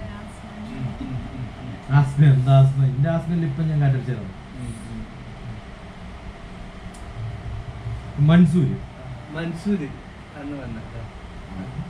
ഈ പണിയെടുക്കാൻ വരാതെ കൊണ്ടിട്ട് അവൻ പറ്റില്ല, ഞാൻ മൻസൂര് നീ ഒന്നും തീർത്തു കൊടുക്കണം എന്നുള്ളതാണ്. അവൻ 2 ആളെയും വിളിച്ചിട്ട് അവരെന്തോട്ട് വയനാട് വന്നവരാണ്. ഷരഫെന്തോ പൊറോട്ട മേടിച്ചു കൊടുത്തു. പൊറോട്ട അല്ല ബിരിയാണിയാ വേണ്ടത്. പൊറോട്ട അല്ല ബിരിയാണിയാ വേണ്ടത്. മാഷ എനിക്ക് ഇയാളെ കൊണ്ട് തോറ്റു, ഓരോ സാധനം മേടിച്ചു കൊടുക്കുമ്പോൾ അതല്ല വേറെന്നാ വേണ്ടത്. ഞാൻ ഷരഫെ എനിക്ക് ഡീൽ ചെയ്യാൻ പറ്റില്ല. ഞാൻ ഒരു കാര്യം ഞാൻ മൻസൂരിനെ പറഞ്ഞോടാ, മൻസൂർ തിന്നടാ പൊറോട്ട, അല്ലെങ്കിൽ ഇപ്പൊ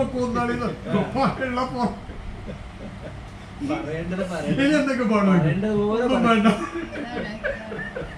അത് ഷരഫിന് പറയാൻ പറ്റില്ല, അത് പറയാൻ പറ്റുന്ന എന്റെ അടുത്തുണ്ട്. വേറെ ഓനെ വിളിച്ചു കഴിഞ്ഞാൽ ഉണ്ടല്ല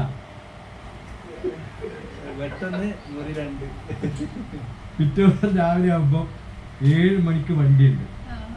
ഞാൻ ബസ് സ്റ്റാൻഡിൽ വരും, എല്ലാം വന്നു കഴിഞ്ഞാൽ ഞാൻ കയറ്റി വിടും. പിന്നെ നടുവിൽ കയറിയതിന്റെ കാല് തച്ചോടിക്കും. മനസ്സിലായോ?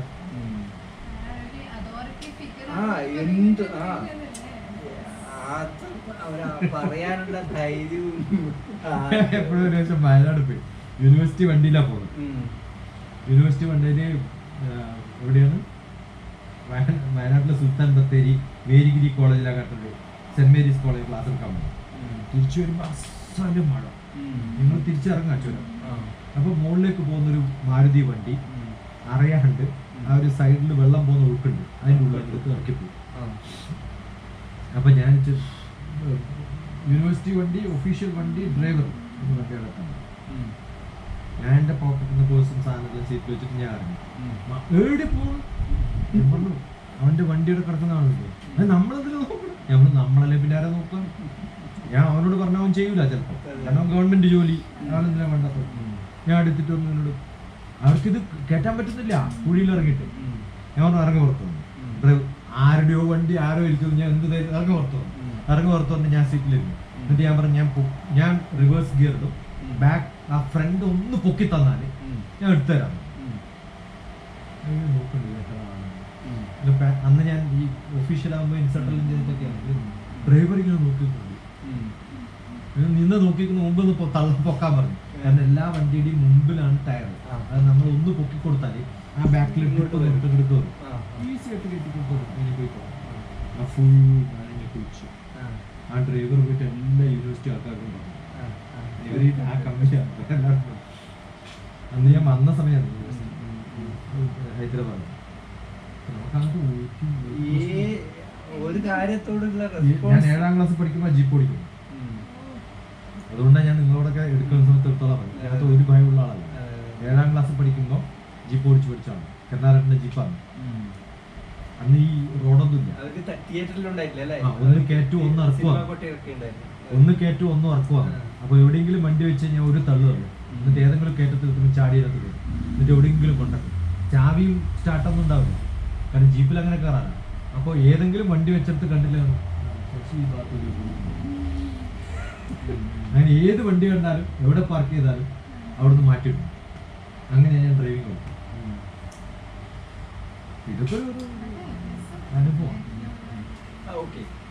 ഇനി ചെയ്യാൻ പോകുന്ന 10 കാര്യങ്ങൾ എന്താണ്? ഇനി നാളെ പോലെ ചെയ്യാൻ പോകുന്ന കാര്യങ്ങൾ അല്ല, ഇത് ചെയ്യേണ്ടത് അത്യാവശ്യമാണ്.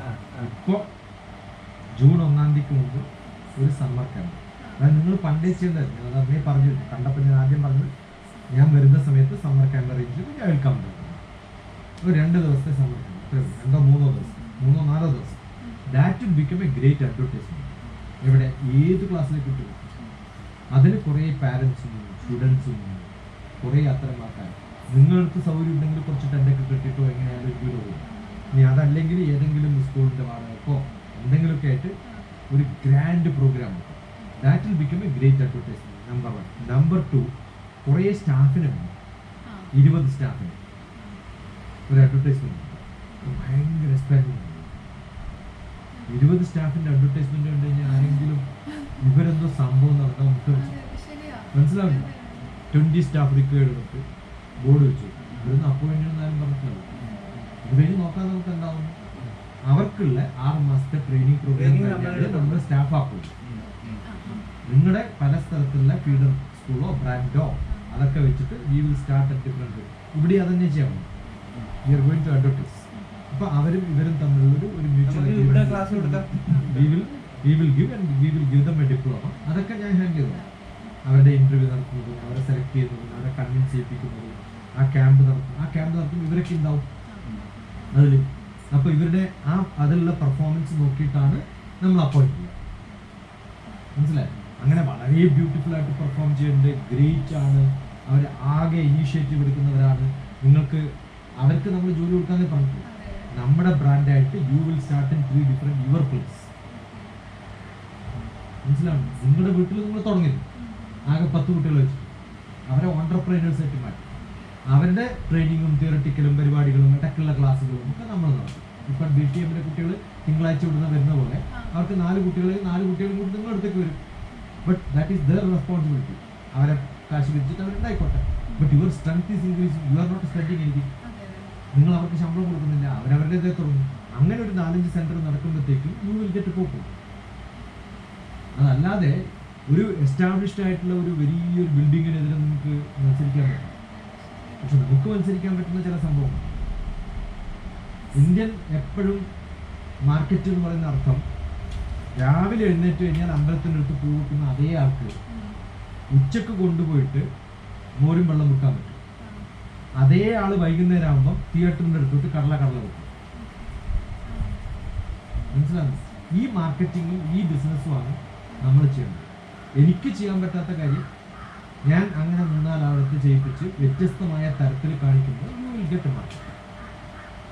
ഇതിനാകെ കുറച്ച് ഫ്ലക്സും വേണമെങ്കിൽ ഒരു പേപ്പർ അഡ്വർടൈസ്മെന്റ്, ഈ രണ്ട് സംഭവങ്ങൾ ചെയ്തു കഴിഞ്ഞാൽ യു ഗെറ്റ് എ ലാർജ്, നിങ്ങൾ ബാക്കി ചെലവഴിക്കുന്ന പല സംഭവങ്ങളെക്കാളും പൈസ കൊടുക്കും.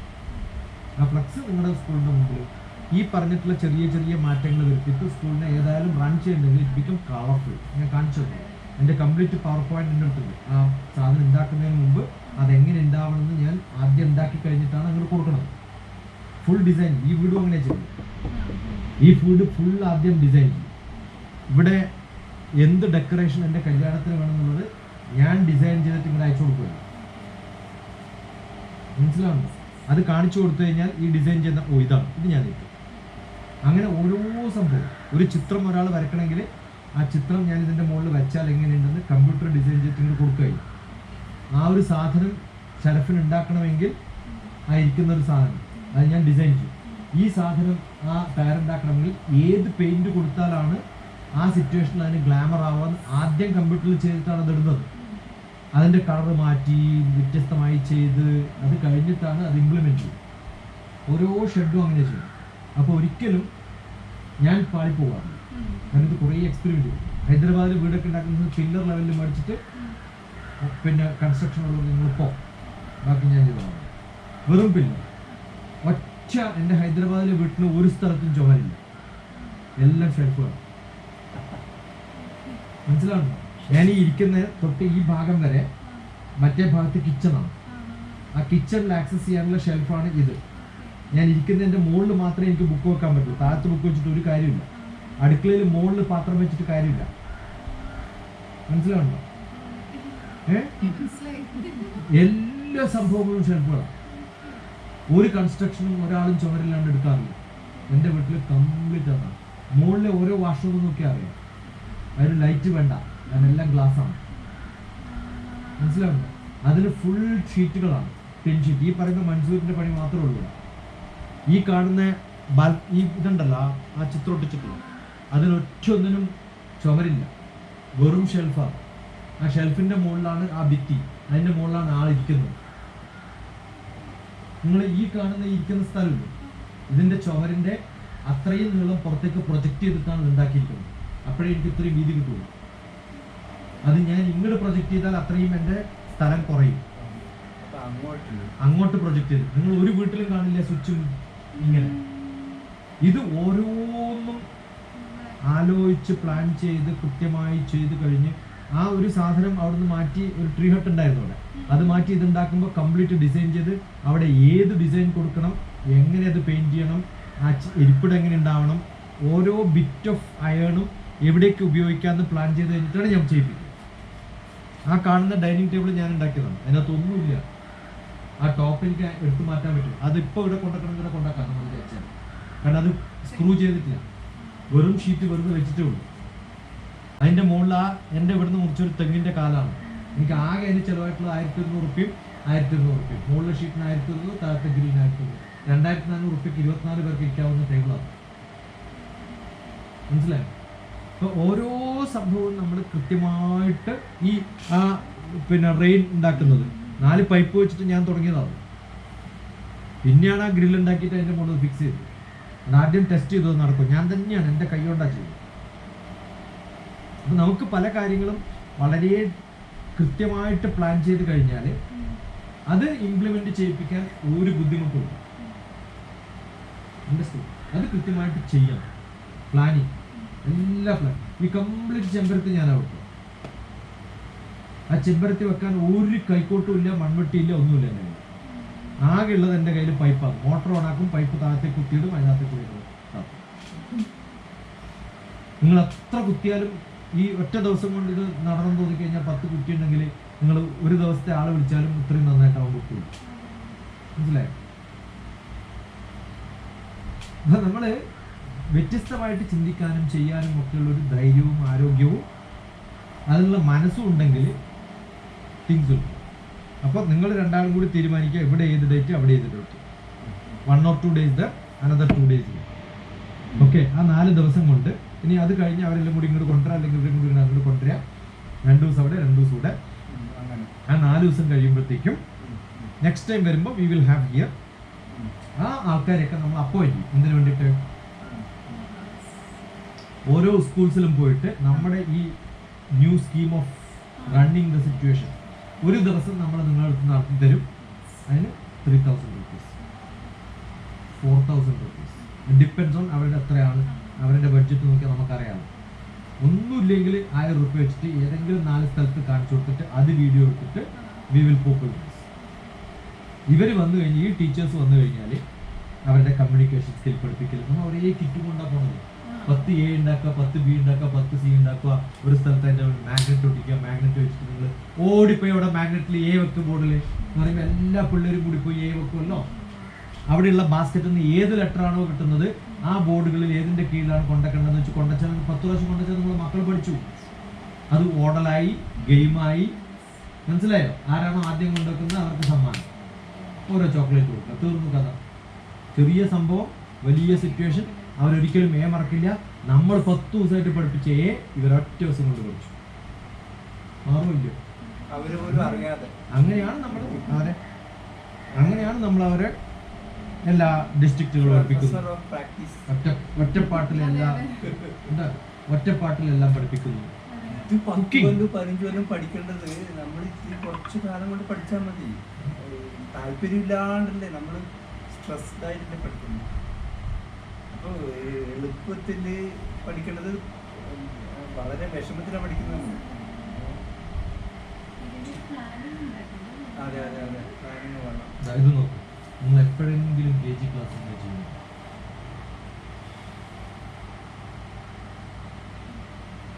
ഇങ്ങനെ ഒരു KG class learning self-reliance. They have outdoor stoves proportionate to their height, and they make their own meals every day, from washing and chopping vegetables to cooking. They eat their own cooked meals with such gusto you'd think they're licking the plates clean.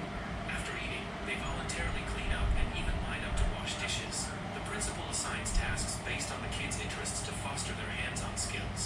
They start working right after meals, making baskets or knitting scarves for themselves, and even using sewing machines to make clothes. They embroider, weave mats, and even make their beds. They're taught independence from a young age. The older kids can cook a meal from scratch, and the younger ones are adept at kneading dough and making pancakes, making chefs jealous. They even squeeze their own milk and make juice from scratch. From washing and cutting fruit to the final product, they do it all themselves, with teachers offering guidance. After eating and drinking, they get busy with various activities like embroidery, building walls with mud, making puzzles, drawing, and making decorations. The girls can even practice makeup and hairstyling, becoming professional hairstylists upon graduation. They never skip school because there's just too much to do. Some netizens say this is real hands-on education, unlike other kindergartens where teachers worry about kids getting hurt. Here, they face challenges head-on, with special forces-style training, jumping rope while playing basketball, climbing ropes, and building giant Ferris wheels. They learn to ride balance bikes and practice martial arts. There's no crying when dropping kids off. They run straight to class. Fighting over toys? Non-existent. Everyone's too busy with their own tasks to bother with that. This is what childhood memories should be like. If it were your child, would you choose this kind of kindergarten? Would you choose? ഇത് ഒന്നും വേണ്ട. നിങ്ങൾ കുറച്ച് research ചെയ്ത് ഇങ്ങനെ കുറേ സംഭവങ്ങൾ പഠിച്ചിട്ട് അതിൽ ഇംപ്ലിമെന്റ് ചെയ്യാൻ പറ്റുന്ന ഒരു 4 എണ്ണം ചെയ്യണം. അത്രേ ഉള്ളൂ. You can make a difference. ശരിയാ, എംബ്രോയിഡറി ഒക്കെ കൊടുത്ത് ഭയങ്കര സംഭവം, സ്റ്റിച്ചിങ് പഠിപ്പിക്കണം ചെറിയ പ്രായത്തില്. പിന്നെന്തിനാ അവന്റെ നിങ്ങൾ dress പഠിച്ചത്? stitch ചെയ്തൂടെ? പിന്നെന്തിനാലും പഠിച്ചു നിർണയിച്ച് സ്വന്തം ഡ്രസ്സ് സ്റ്റിച്ച് ചെയ്യും. ഞാനും പഠിക്കാൻ പറ്റും. ഞാൻ പഠിക്കും. നിങ്ങൾ W cut, U cut, V cut, umbrella cut എല്ലാം ചെയ്തിട്ടുള്ള ആളാണ്. എൻ്റെ അമ്മക്കുള്ള മിക്കവാറും സാധനങ്ങളൊക്കെ ഞാൻ അന്ന് ഉണ്ടാക്കി കൊടുത്തു. ഇത് പഴയ ലഹരിയാവും. ഷർട്ട് ഉണ്ടാക്കും. ഇന്ന് വേറെ ലഹരിയിലേക്കൊന്നും പോവില്ല.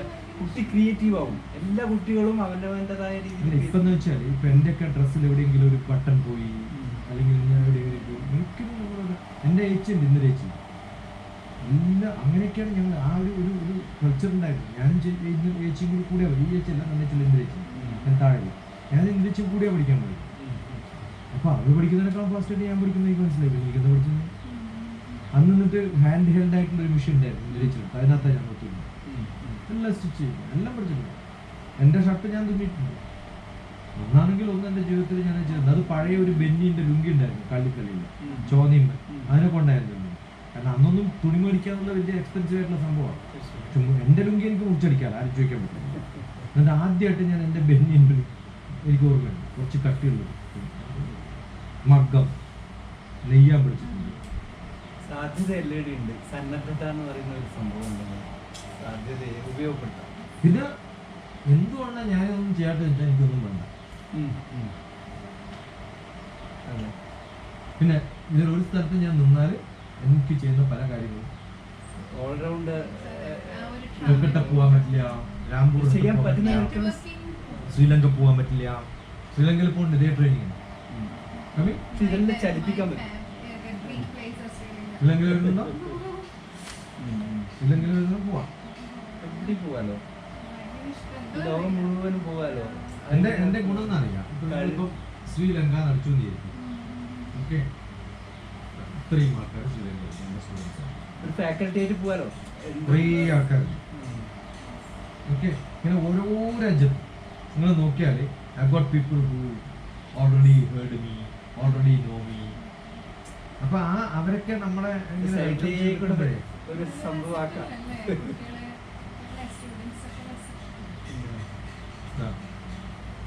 എഡ്യൂക്കേഷൻ B.Ed കോളേജിന്റെ ഡീനാണ് അവിടുത്തെ B.Ed കോളേജ്. ഇവർക്കാണെങ്കിൽ ഒരു അഡ്വാൻസ് ഇംഗ്ലീഷ് നന്നായിട്ട് കൈകാര്യം ചെയ്യാൻ പറ്റും.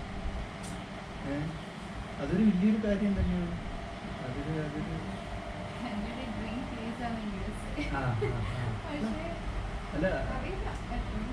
അല്ല പോയി വരാലോ, അവിടെ തന്നെ സെറ്റിൽ ആവണമെന്നില്ല.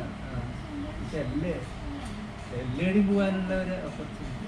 1908-03 US അമ്പലം പണിയുന്നത്. അവിടുത്തെ അമ്പലത്തിന്റെ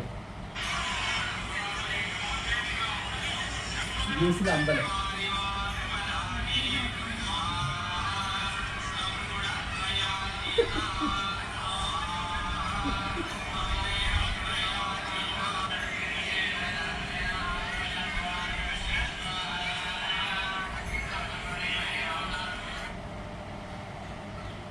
ഭൂമിപൂജ.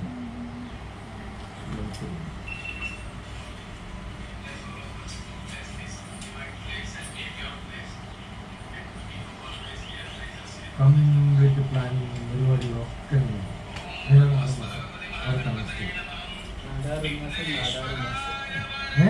നാടാറ് മാസം 6 മാസം ഉണ്ടായിരുന്നു അവിടെ.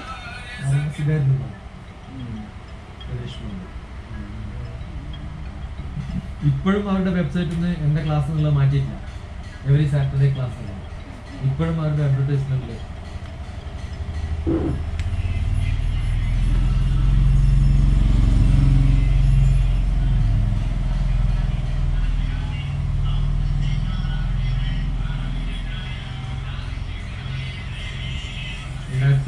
ഓഗസ്റ്റ് 8 അത് ഓഗസ്റ്റ് 3.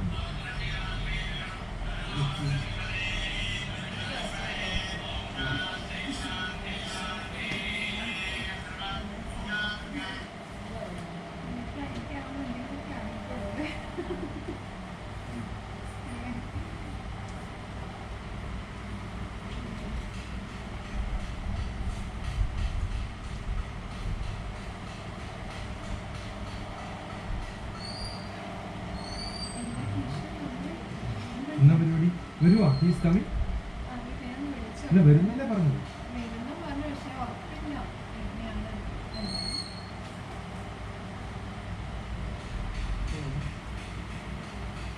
ഓ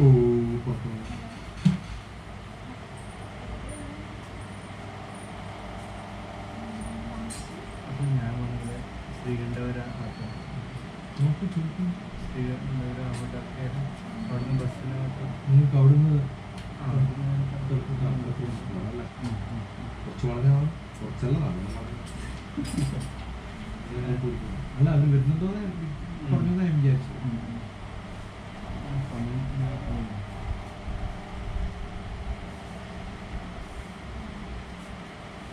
ബാബുവിന്റെ മെസ്സേജ് ഒന്നുമില്ല. ഇല്ല, വിളിച്ചിട്ട് എടുക്കില്ല. വിളിച്ചിട്ട് കണക്ട് ആവുന്നില്ല. അത് പക്ഷേ എയർപോർട്ടിലെത്തി മെസ്സേജ് വരുവാ?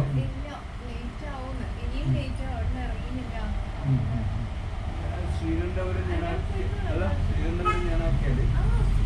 അല്ല ഇവിടുന്ന് ചടയിൽ നിന്ന് ബസ് കിട്ടുകയാണെങ്കിൽ ചെയ്യേണ്ടവർ ഒറ്റയടിക്കെത്തും. കിഴക്ക് വിട്ടാല് ബസ് കിട്ടുകയാണെങ്കിൽ ചെയ്യേണ്ടവരുണ്ട്. ബസ് കിട്ടുക എത്ര മണിക്കാന്ന് ചോദിച്ചാൽ അറിയാമായിരുന്നു. ഇല്ലെങ്കിൽ ഞാൻ കാരണം ശ്രീകണ്ഠപുരം ഇന്ന് മൺഡേ അല്ല, മൺഡേ ബസ് ഉണ്ട്, സൺഡേ ആണ് ബുദ്ധിമുട്ട്. ചോദിക്കാം ശ്രീകണ്ഠപുരം ബസ് ഉണ്ടോ ഇപ്പം? ശ്രീകണ്ഠപുരത്തുനിന്നുണ്ടാവും അല്ലേ? ശ്രീകണ്ഠപുരത്ത് നിന്ന് മട്ടന്നൂർ ശ്രീകണ്ഠപുരം മട്ടന്നൂരും കുഴപ്പമില്ല. ഇരിക്കൂറോ ഇരുട്ടിയോ എവിടെയായാലും മട്ടന്നൂർ, എവിടെയായാലും മട്ടന്നൂർ. ഇല്ലെങ്കിൽ ഇവിടെ എല്ലാം വീട് തന്നെയാണ്. അല്ലെങ്കിൽ നാളെ പോകുന്നതാ. ഏയ് നാളെ പോകുന്നത് അവിടെ ആരെടുത്താണുള്ളത്? ഇപ്പം തൊട്ടടുത്ത വീട്ടിലുള്ളത്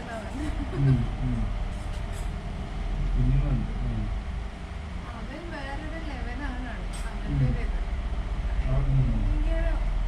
ഇത് ഹൈപ്പറാണ്, ഇൻറ്റ്യൂട്ടീവും ആണ്.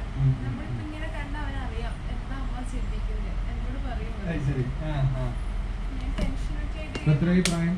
4 years. ഓ 4 ദിവസം, ചെറുതൊന്നുമല്ല. അയാളെന്താ കൊണ്ടുവരുന്നത്? അടങ്ങിയിരിക്കില്ല. ഇറങ്ങിയിരിക്കാൻ പാടില്ലല്ലോ. Means ബസ്സിലല്ലേ വരുന്നത്. അപ്പൊ എല്ലാവരും ഇതായിരിക്കും ക്യൂരിയോസിറ്റി. അത് ആ സമയത്തല്ലേ ഇത് കാണേണ്ടത്. ഇതെന്താന്ന് ചോദിക്കുമ്പോ അതെന്താന്ന് പറയണം. ഞാൻ ഇടയ്ക്ക് കണ്ണൂരിൽ കൂട്ടി വരും ബസ്സില്. അത് അറിയണല്ലോ, എക്സ്പീരിയൻസ് ചെയ്യണം ബസ് എന്താണ്. അതിന് ഒരിക്കലും പോയി അന്ന് ബസ്സിൽ എല്ലാവരും അവിടെ വന്നത് ഇവര് ഇതാക്കി ഗീറ് മാറ്റുന്നത് വീട്ടിൽ പോയിട്ട് അതേപോലെ ഗീറ് മാറ്റുക.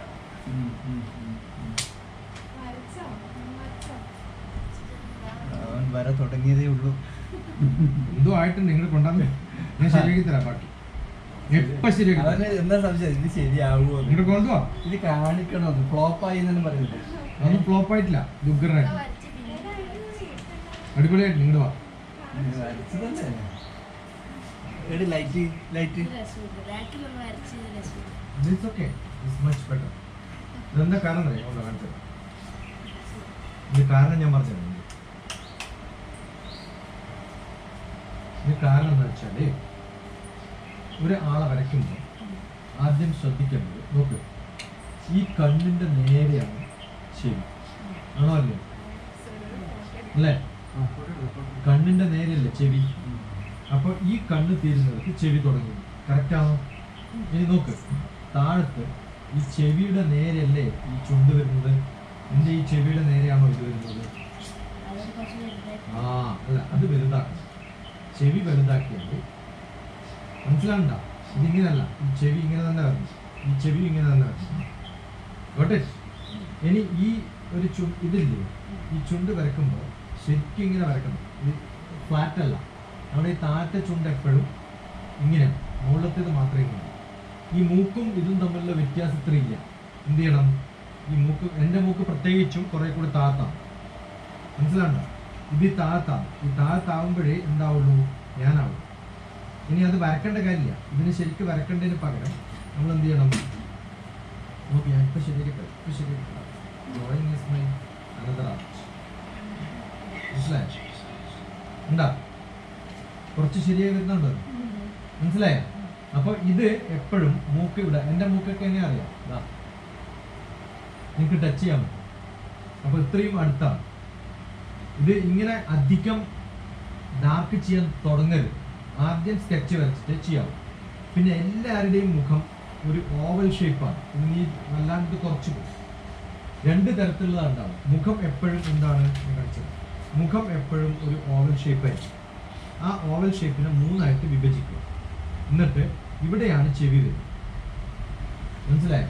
ഇതിനിടയിൽ മൂക്ക് വരണം. ഓക്കെ. അത് കഴിഞ്ഞ് ചുണ്ട് വരുമ്പോൾ ഇങ്ങനെ ചുണ്ട് വരക്കാൻ പറ്റും. അത് കഴിഞ്ഞ് ഇവിടെ കണ്ണ് വരണം. ഫൈൻ. അണ്ടർസ്റ്റുഡ്? എത്ര എളുപ്പമാണ് നോക്കിയിട്ട് വരയ്ക്കുന്നത്. ഇത്രയും ചെയ്ത് കഴിഞ്ഞാൽ പിന്നെ ബാക്കിയുള്ളതൊക്കെ എളുപ്പമാണ്.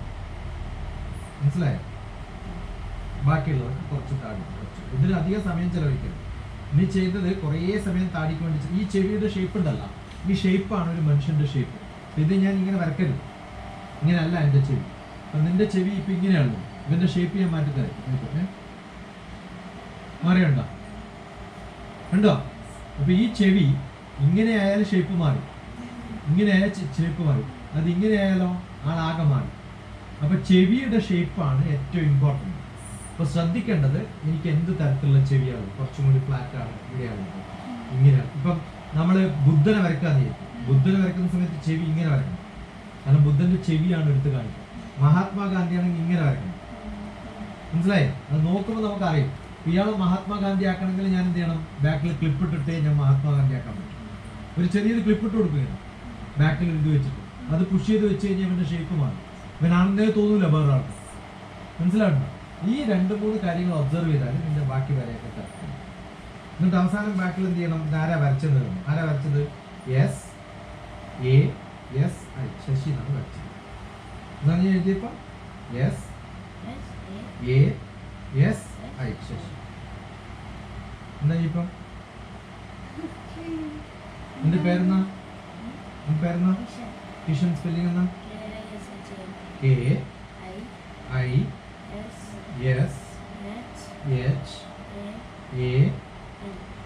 ഇതാണ് കിഷൻ. വായിക്കാൻ പറ്റുന്നു? നോക്ക്, ഇത് K, ഇത് I, ഇത് S, ഇത് H, ഇത് A, ഇത് N. ഓക്കെ. അപ്പൊ കുറേ പുതിയ ഐഡിയാസ് ചെയ്യാം. കുറേ സമയം ഒരു സ്ഥലത്ത് സ്പെൻഡ് ചെയ്ത് ഒരിക്കലും താടി വരയ്ക്കുമ്പം അങ്ങനെ ഇങ്ങനെ ആവരുത്. എന്തേ ചെയ്യാവൂ, ഇങ്ങനെ മാത്രമേ വരക്കണം. കാരണം താടി എപ്പോഴും താഴത്തേക്ക് ഉണ്ടാവാം, അങ്ങോട്ടും ഇങ്ങോട്ടും വളരില്ലല്ലോ. ഓക്കെ. എന്നിട്ട് ഇങ്ങനെ മീശ വരയ്ക്കാം. എന്നിട്ട് ഇത് കുറച്ചും കൂടി താഴത്തുള്ള ചുണ്ടിന് കുറച്ച് വീതി കൂടുതലും മുകളിൽ കുറവായിട്ട് ആക്കുക. അത് കഴിഞ്ഞ് കണ്ണ് കുറച്ചും കൂടി പുരികം കറക്റ്റ് ആക്കുക. ഫൈൻ. ഈ മൂക്കിൻ്റെ ഇതുപോലെ വരയ്ക്കാം. അത് കഴിഞ്ഞിട്ട് ഇത് ചെയ്ത് കഴിഞ്ഞാൽ ചെവിയും കൂടി വെച്ച് കഴിഞ്ഞാൽ സംഭവം. ഓക്കെ. കേരള വരക്കേണ്ടത് ഇങ്ങനെ വരയ്ക്കുക, 2 മല വരയ്ക്കുക, വരയ്ക്കുക, ഇങ്ങനെ വരയ്ക്കുക, ഒരു തെങ്ങ് വരയ്ക്കുക, എന്നിട്ട് ക്ഷമയില്ല, ഇടപെടാ തെങ്ങ് വരയ്ക്കുക, 2 കാക്ക വരയ്ക്കുക,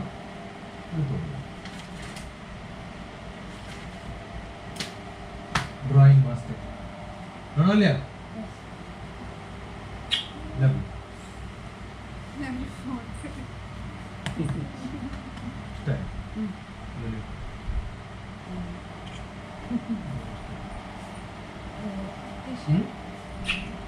പഠിക്കണം. ക്ഷമയുണ്ടതാണ്, ക്ഷമയില്ല ഇങ്ങനെ വരക്കാൻ പറ്റും അല്ലേ? ഓക്കെ. ബണ്ണാൻ കെട്ടുന്ന പറയാ അല്ലേ?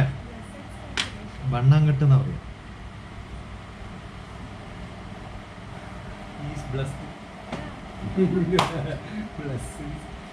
അവൻ ഓൾറെഡി ഉണ്ട്.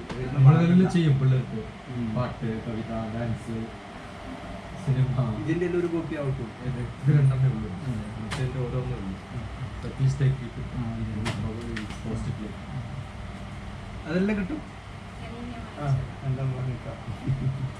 ഇനിയിപ്പം നമ്മള് സ്കൂൾ അവിടുന്ന് മാറാനുള്ള പ്ലാൻ ഉണ്ട് സർ.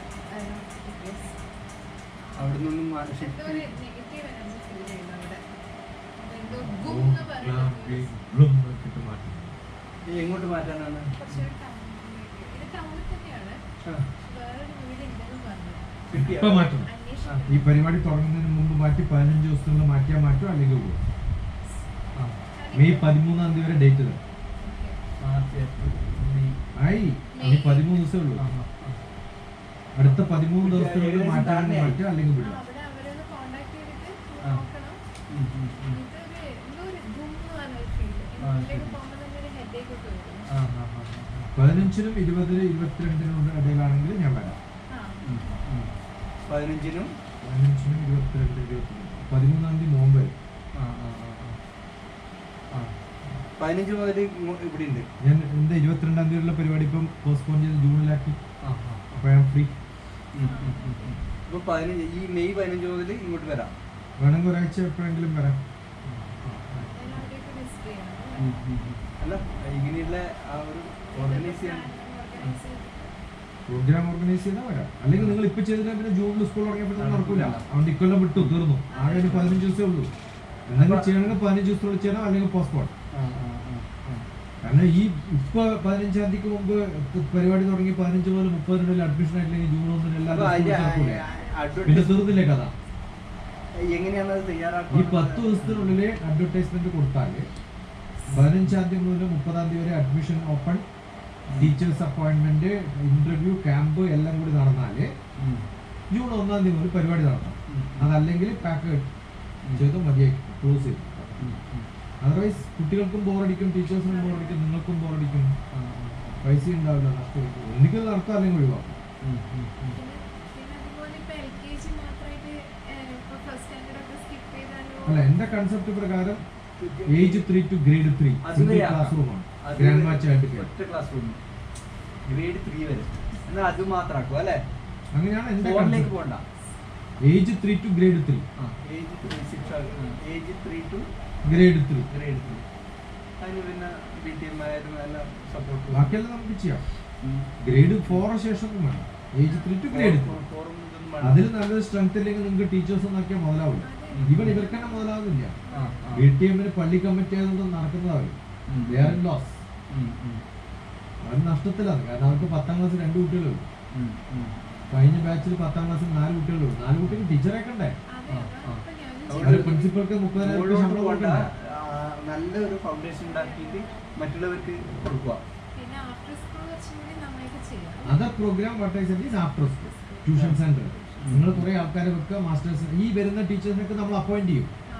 ബേസ്ഡ് ഓൺ ട്യൂഷൻ കിട്ടുന്ന ആൾക്കാർക്ക് അനുസരിച്ച്. ഇപ്പോൾ മാത്സ് ആണ് നിങ്ങൾ BSc കുട്ടികൾക്കുള്ള ട്യൂഷൻ എടുക്കാൻ മാത്സ് റെഡി ആണെങ്കിൽ നമ്മൾ 10 പാരിയാക്കിയാൽ അതിന്റെ 50% U will get, 50% we will get. മനസ്സിലാണ്? പക്ഷെ അവരെങ്ങനെ പഠിപ്പിക്കണമെന്ന് ഞാൻ പഠിപ്പിക്കും. നിങ്ങളുടെ സ്റ്റൈലിൽ ട്യൂഷൻ എടുക്കല്ല പരിപാടി. I will tell you how to teach.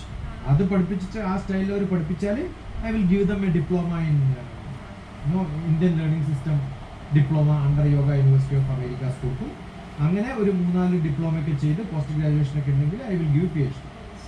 അവർ ചെയ്യുന്ന വർക്കൊക്കെ താൻ കൺസോൾട്ടേറ്റ് ചെയ്തിട്ട് സബ്മിറ്റ് ചെയ്ത് തനിക്ക് കിട്ടും PhD.